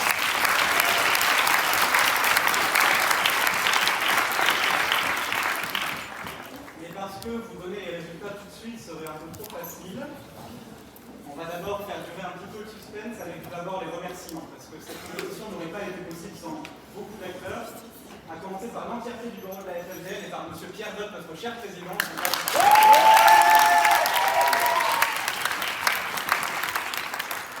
aussi la Fédération nationale, la Fédération francophone de débat qui nous a soutenus tout au long de cette compétition, donc on peut encore une fois remercier, merci à eux.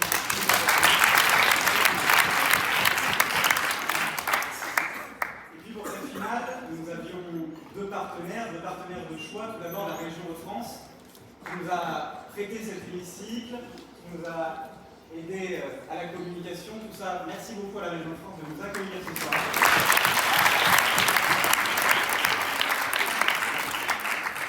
Et puis, qui dit finale d'éloquence spécialement lillois, dit également partenaire spécialement lillois, avec le Galodrome qui, ce soir, nous fait l'honneur d'offrir des cadeaux pour les 4 orateurs et oratrices qui gagneront cette finale. Très rapidement, le Galodrome, qu'est-ce que c'est? C'est une boutique de produits dérivés divers, de décoration, tout ça 100% lillois, fabriqué à Lille, avec un amour très lillois. Ils ont 2 boutiques dans le centre-ville, une à Rio, une à Grand Place. Je vous invite fortement à aller voir ce qu'ils font dans leur boutique, mais aussi sur le site internet galodrome.fr. Vous le verrez à la fin, ils font des produits magnifiques. 4 produits que nous allons offrir à nos orateurs et oratrices ce soir. Vous pouvez les applaudir à la fin.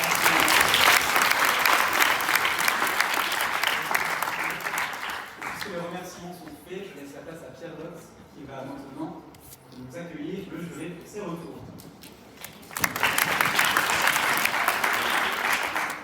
Alors vous le savez, maintenant le jury est revenu, il nous regarde depuis son haut piédestal en haut de l'hémicycle.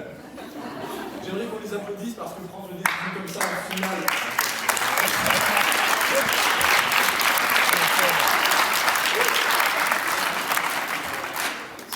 C'est quelque chose que je ne serais jamais arrivé à faire pendant toute cette année, c'est gérer le temps des applaudissements. Ça, jamais. Mais bon. Maintenant, on va accueillir le jury qui a dû départager les 2 équipes certainement de manière très difficile. Tout d'abord, j'aimerais qu'on accueille M. Hugo Roussel-Nerini, président de la Fédération francophone du Nord.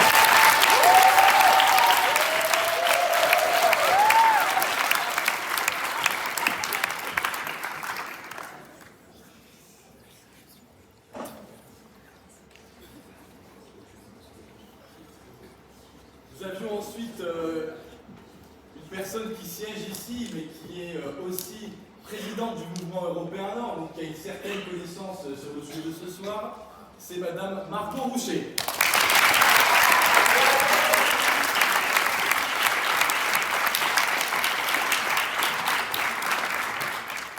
Il y avait ensuite une ancienne sénatrice du Nord, donc d'ici, Madame Martine Filleul.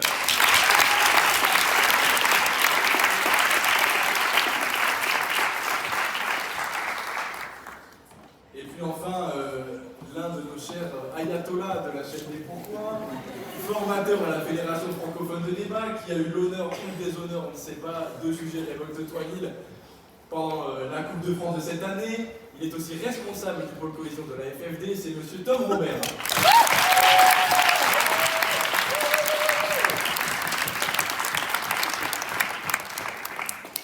Et donc, vous le savez,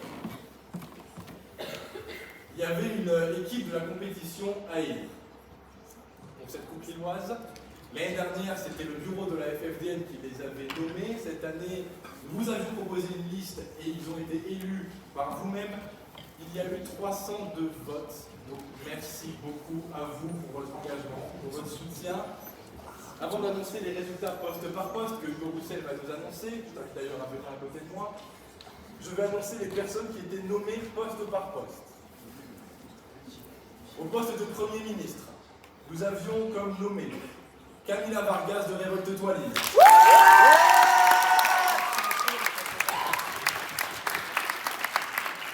Eoma Bayeul de Pourparlers Schema.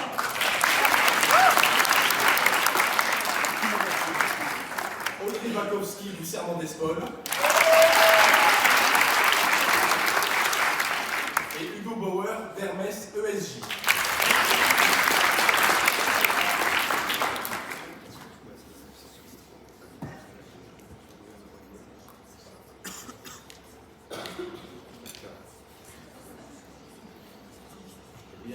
Pour ce gouvernement idéal, la première ministre qui a été nommée est Camila.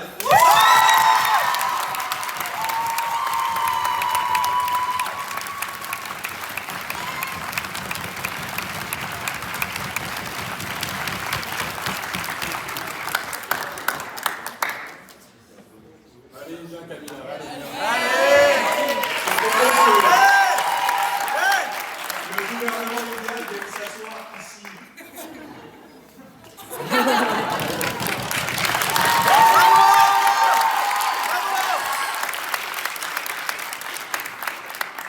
Il nous fallait ensuite nommer, ou élire plutôt, 2 ministres. Parmi les personnes nommées, il y avait Guillaume Raoult du Bec et la Plume, Ishata Jamal de Révolte-toi Lille, Philippe Boisard de Espol, Jules Roda du Bec et la Plume, Réveilleux de Parole d'Arger,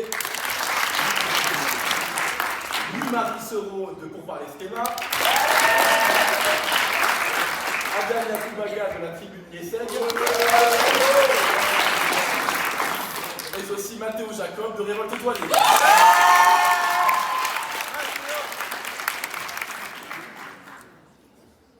Et pour s'asseoir à côté de Camila, il va devoir descendre de son piédestal puisque la personne qui a été élue est Kelly.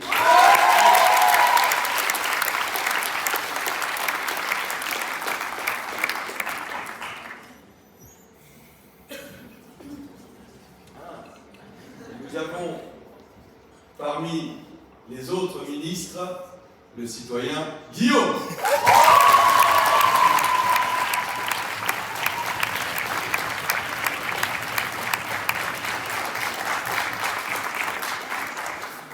Parmi les secrétaires généraux, il vous fallait élire une personne entre Tanguy Chisson de Révolte-toi Lille, Julia Derieux de l'Oratorium,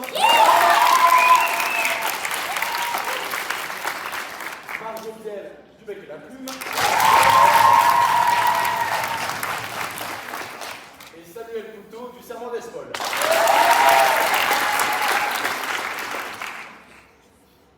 Bien, ce soir, chers camarades, nous ne basculerons pas en monarchisson. Puisque c'est Julia qui a été désignée.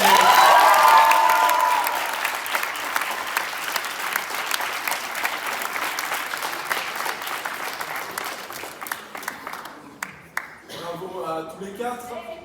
Il faudra ensuite passer une dernière étape, le débat d'exhibition purement informel et surtout très léger en général, contre une équipe composée des membres de la FFDN. Du côté de la FFDN, nous aurons Mélodie, Jules, Mathias et Laura.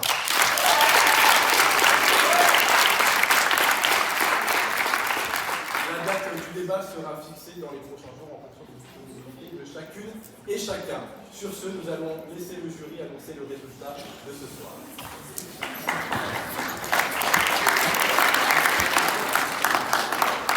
Nous allons, avant de vous annoncer le résultat, procéder à quelques petites critiques. Qui veut commencer?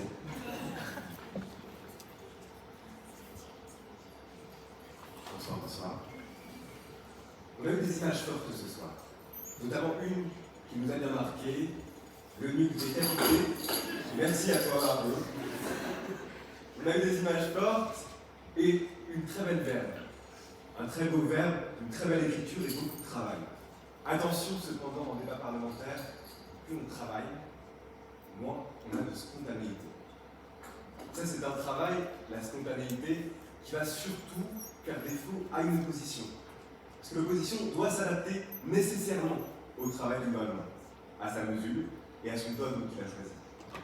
Donc attention quand vous êtes une opposition, à ne pas vous figer dans les mots que vous avez écrits.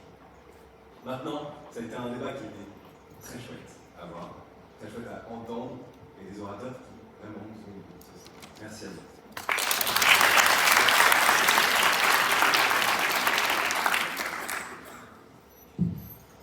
Bonsoir à toutes et tous.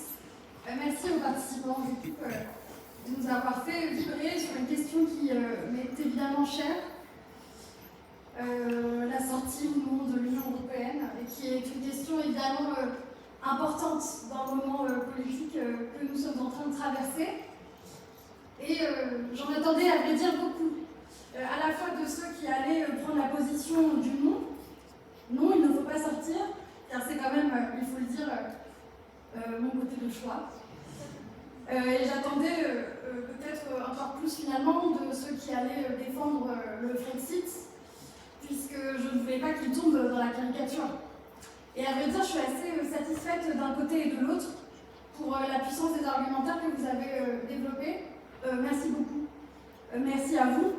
Avec peut-être, parce qu'il faut aussi faire des critiques, on l'a dit en backstage, peut-être regretter quelque part que la question de l'Union européenne démocratique, de la force de l'Union européenne citoyenne, cet argument qui est à mon avis le premier, qui doit être celui que défendent avant tout celles et ceux qui veulent rester, n'ait pas été assez entendu sur les bancs des Européens.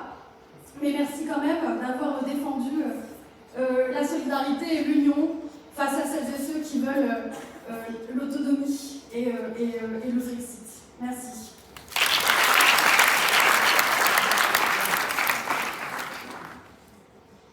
Bonsoir à tous et à toutes. Eh bien, écoutez, moi je voulais en toute simplicité vous dire mon admiration. Vraiment, j'ai été interpellée par la qualité des propos qui se sont tenus à cette tribune.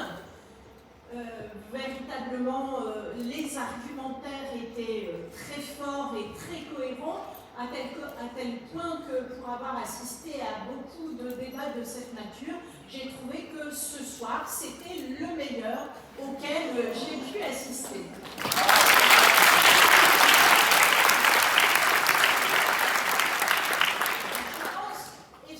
Comme le disait Margot, que le fait que ce soit un débat d'actualité nous a peut-être convaincus, aidés à nous motiver sur ce débat.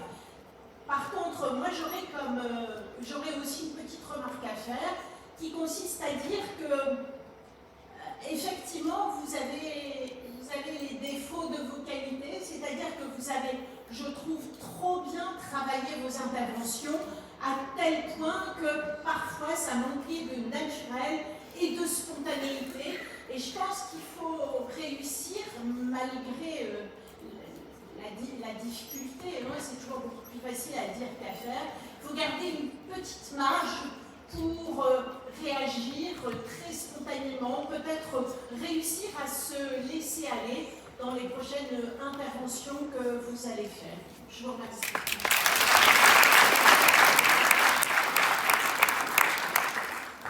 Je reprends la parole, excusez-moi.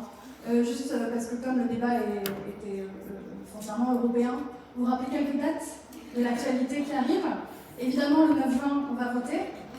Merci beaucoup.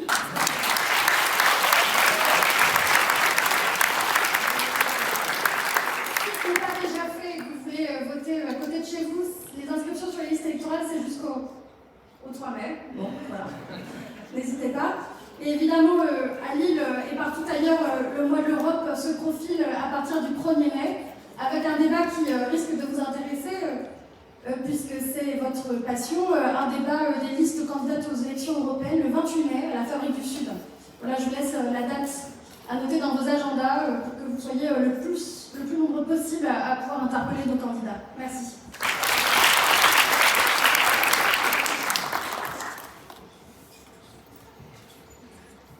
Chers amis, chers camarades du Bastion lillois, vous pouvez être fiers de vous ce soir. Fiers de vous parce que vous nous avez donné un très beau débat et parce qu'il n'y a pas de hasard. Vous savez, je vais vous annoncer un secret de polichinelle, mais les deux équipes de ce soir sont sélectionnées en quart de finale de la Coupe de France de débat. Et tout ça, on peut les applaudir.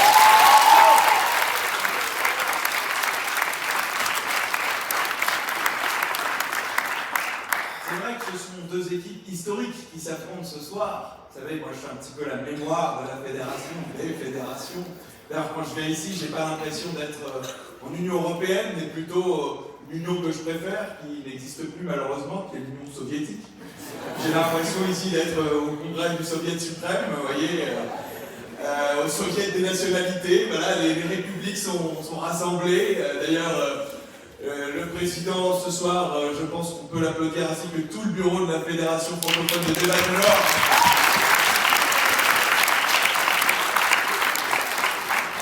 Ça va, le président. Félicitations, Sartek, comme on dit. C'est la journée internationale de la francophonie. Oui, j'avais envie de dire ce mot-là aussi, puisque j'ai un peu le cœur serré aujourd'hui, puisque la femme qui a écrit le code du débat, qui est aussi un petit peu ma femme, est partie aujourd'hui en Algérie, mais elle est partie bien sûr pour créer, nous l'espérons, enfin comme on dit là-bas, Inch'Allah, une fédération francophone de débat algérienne.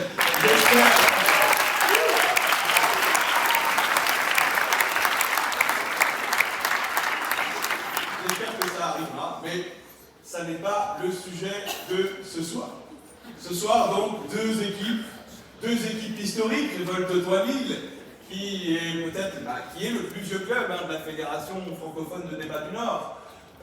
Et moi, j'étais là au moment où ce club commençait à émerger, quand en 2015, nous étions invités par la fondatrice de ce club à venir faire des formations dans des collèges, dans des lycées à Tourcoing, vous voyez. Donc, quand je vois que ces équipes-là continuent d'exister, à l'époque, bon, Révolte-toi, c'était un petit peu plus subversif. Pourquoi est-ce que ces clubs s'appelaient Révolte-toi? Parce que les tout premiers clubs de la fédération, avant même que la fédération n'existe, s'appelaient Révolte-toi, et on se réunissait dans des amphithéâtres avec des bonnets frichiens, et on disait pas juste des « il a raison !» mais on balançait aussi des « à mort !» Bon, c'est peut-être pas forcément un bon signal à envoyer, mais quelque part, parfois, on se dit où est passée cette subversion. Néanmoins, quand je vois l'ambiance qu'il y a eu ce soir, que ce soit du côté de Révolte-toi Lille ou du bec et de la plume, je me dis que les choses ne sont pas terminées et loin de là.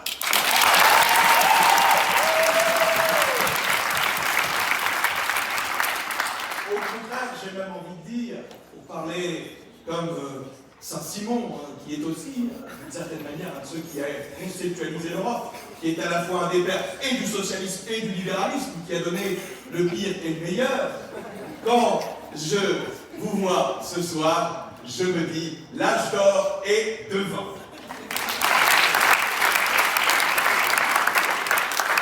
Nous avons même ce soir un membre de la Fédération francophone de débat Auvergne-Rhône-Alpes, qui est tout là-haut caché, qui est venu vous voir ce soir.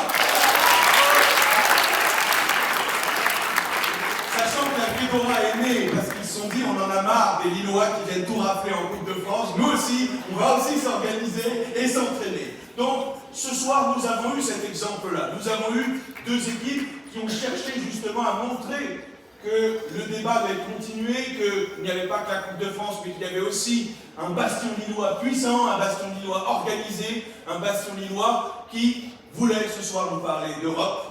On a un petit peu discuté avec Pierre sur les sujets, puis on s'est dit, tiens, bon, il y a les Européens qui arrivent, et puis pourquoi pas les mettre un peu en difficulté, pourquoi pas voir des européistes comme Tanguy défendre ce à quoi ils ne croient absolument pas, ou bien Margot nous faire un discours de technocrate de Bruxelles, et d'une forme de défense en demi-teinte du néolibéralisme. Je trouve que c'est tout à fait appréciable à voir. Toutefois, vous savez, nous jugeons sur la base à la fois de l'argumentation, de la réfutation, aussi certes de l'éloquence, mais nous avons jugé en équité et nous avons regardé un petit peu ce qui s'est dit des deux côtés. Et nous avons eu tendance à trouver que du côté du gouvernement, la critique qu'on pourrait vous faire, c'est que vous avez quand même un petit peu restreint la fenêtre de tir en vous concentrant uniquement sur la crise écologique.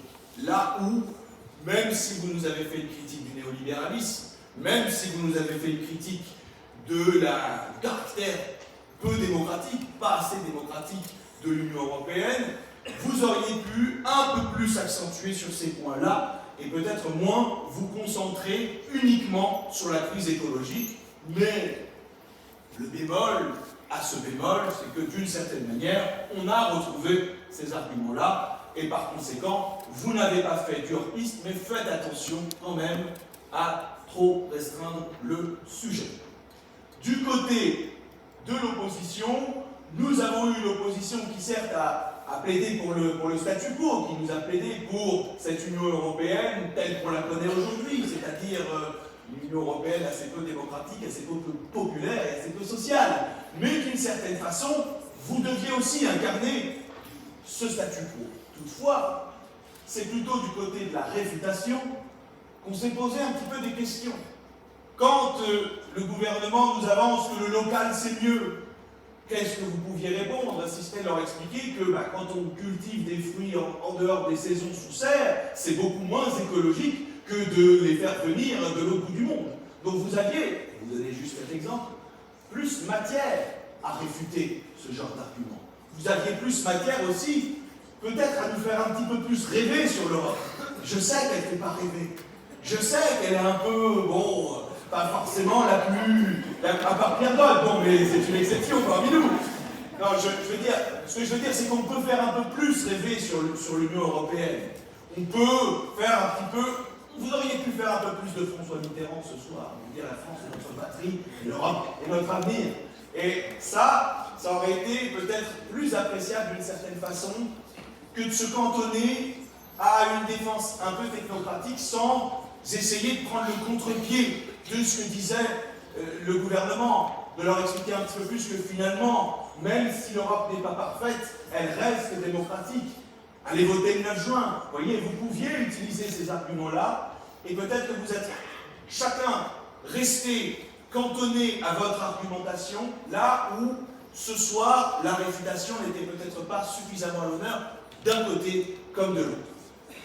Veuillez m'excuser, j'ai ce biais de père fouettard, je n'arrive pas à dire ce qui va, moi j'essaye, j'ai un peu ce côté, je suis professeur, donc je vous dis voilà comment vous pouvez améliorer vos copies, et c'est bien, bravo, vous avez été élégant, félicitations à tous, patati patata, mais la Coupe de France arrive, donc travaillez un petit peu plus sur cette capacité à réfuter davantage, à saisir au bon. Même quand vous avez des éléments d'argumentation que vous allez utiliser, utilisez-les davantage pour étoffer votre réfutation et pour que votre propos, votre projet de statu quo ou de statu quo un peu amélioré puisse nous paraître aussi enviable et non pas simplement une opposition à un gouvernement eurosceptique qui, d'une certaine manière, a bien joué son rôle. Qui, bon, révolte-toi libre, je pensais que vous seriez plus réactionnaire ce soir, comme vous l'avez été au dernier match, celui, vous savez, qu'on n'a pas filmé, et bien heureusement qu'on n'a pas filmé pour vous. Heureusement que c'est un jeu de rôle. Mais tout ceci restera dans une salle enfermée à la HEP, promis, on ne le racontera, je pourrais le raconter, mais on ne ressortira pas les vidéos. Bien, Camarades, je n'ai pas envie de monopoliser trop la parole, d'autant que je sens votre frustration, je sens là ceux qui disent mais tu vas les annoncer les résultats, bordel! Donc j'arrive ce soir pour vous annoncer que cette année, et c'est bien juste de la rappeler, et il faut le dire, l'équipe qui remporte la coupe lilloise de débat s'appelle la Côte de Lille.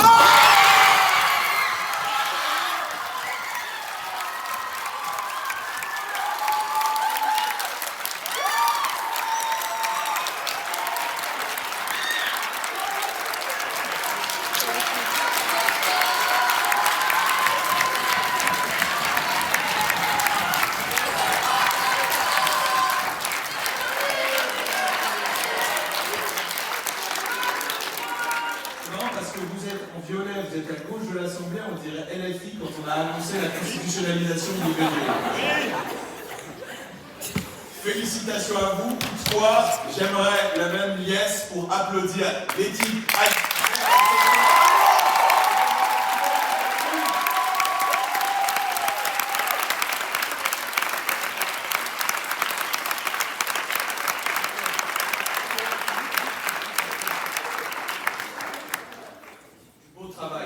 Du beau travail. Et nous avons décidé de désigner un meilleur orateur ce soir, et la majorité qui s'est dégagée a décidé de rétablir la monarchie son.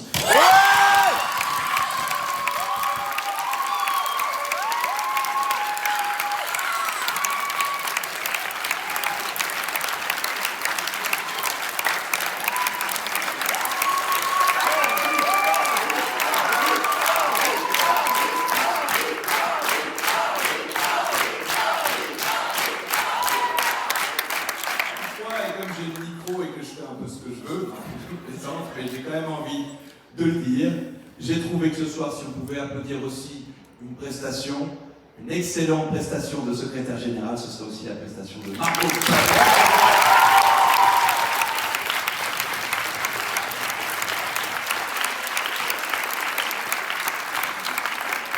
L'équilibre entre, on va dire, l'éloquence et la solidité.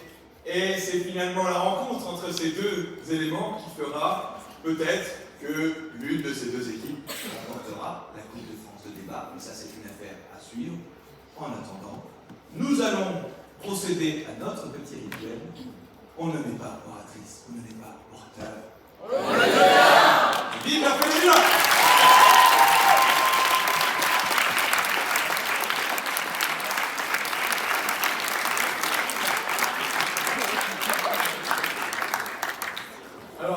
C'est la première fois qu'on va faire ça, donc on va vous demander un maximum de bruit pour la remise des récompenses qui vont arriver. On va faire du 3e à la première équipe.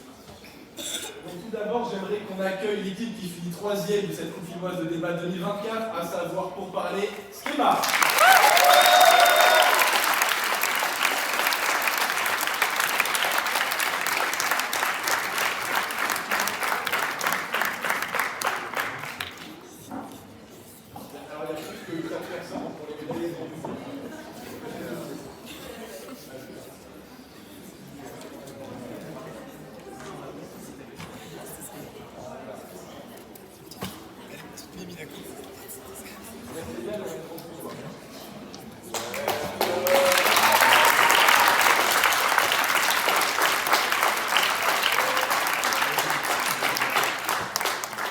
L'équipe qui termine donc ce soir à la seconde place de cette Coupe lilloise 2024, c'est le bec et la plume, on peut les appeler les acteurs.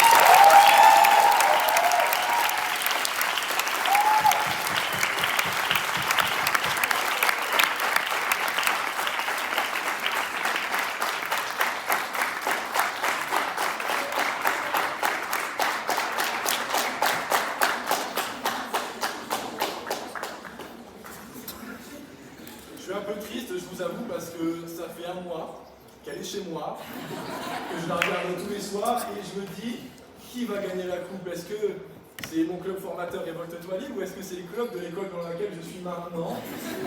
Bon, il y a eu un choix qui a été fait, on peut féliciter et on peut surtout appeler Révolte-toi Libre qui sont les champions.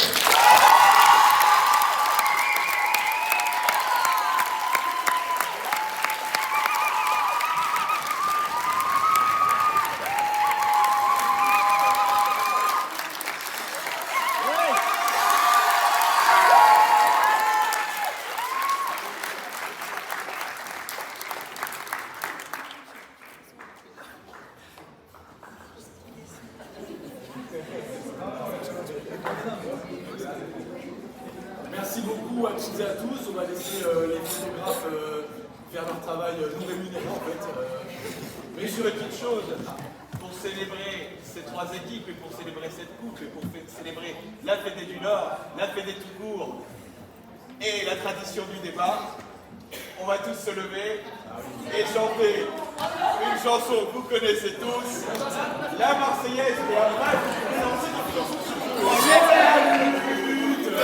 finale, groupons-nous et demain, l'international sera le genre humain.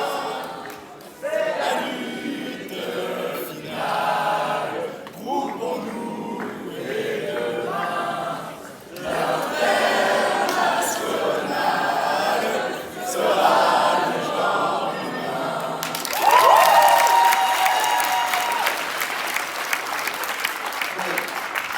Pour l'international, je vous apprendrai un peu mieux la musique, sachant que les paroles ont certes été écrites à Paris, mais la musique a été écrite ici à Lille. Toutefois, puisque la fédération est neutre, nous allons chanter ensemble la Marseillaise. Allons enfants de la patrie, le jour de gloire est arrivé. Contre nous de la tyrannie, l'étendard sanglant élevé, l'étendard sanglant élevé. Entendez-vous dans nos campagnes mugir ces féroces soldats qui nous viennent jusque dans nos bras, égorger nos fils et nos compagnes. Aux armes, citoyens, formez vos bataillons, marchons, marchons, qu'un sang impur abreuve nos sillons.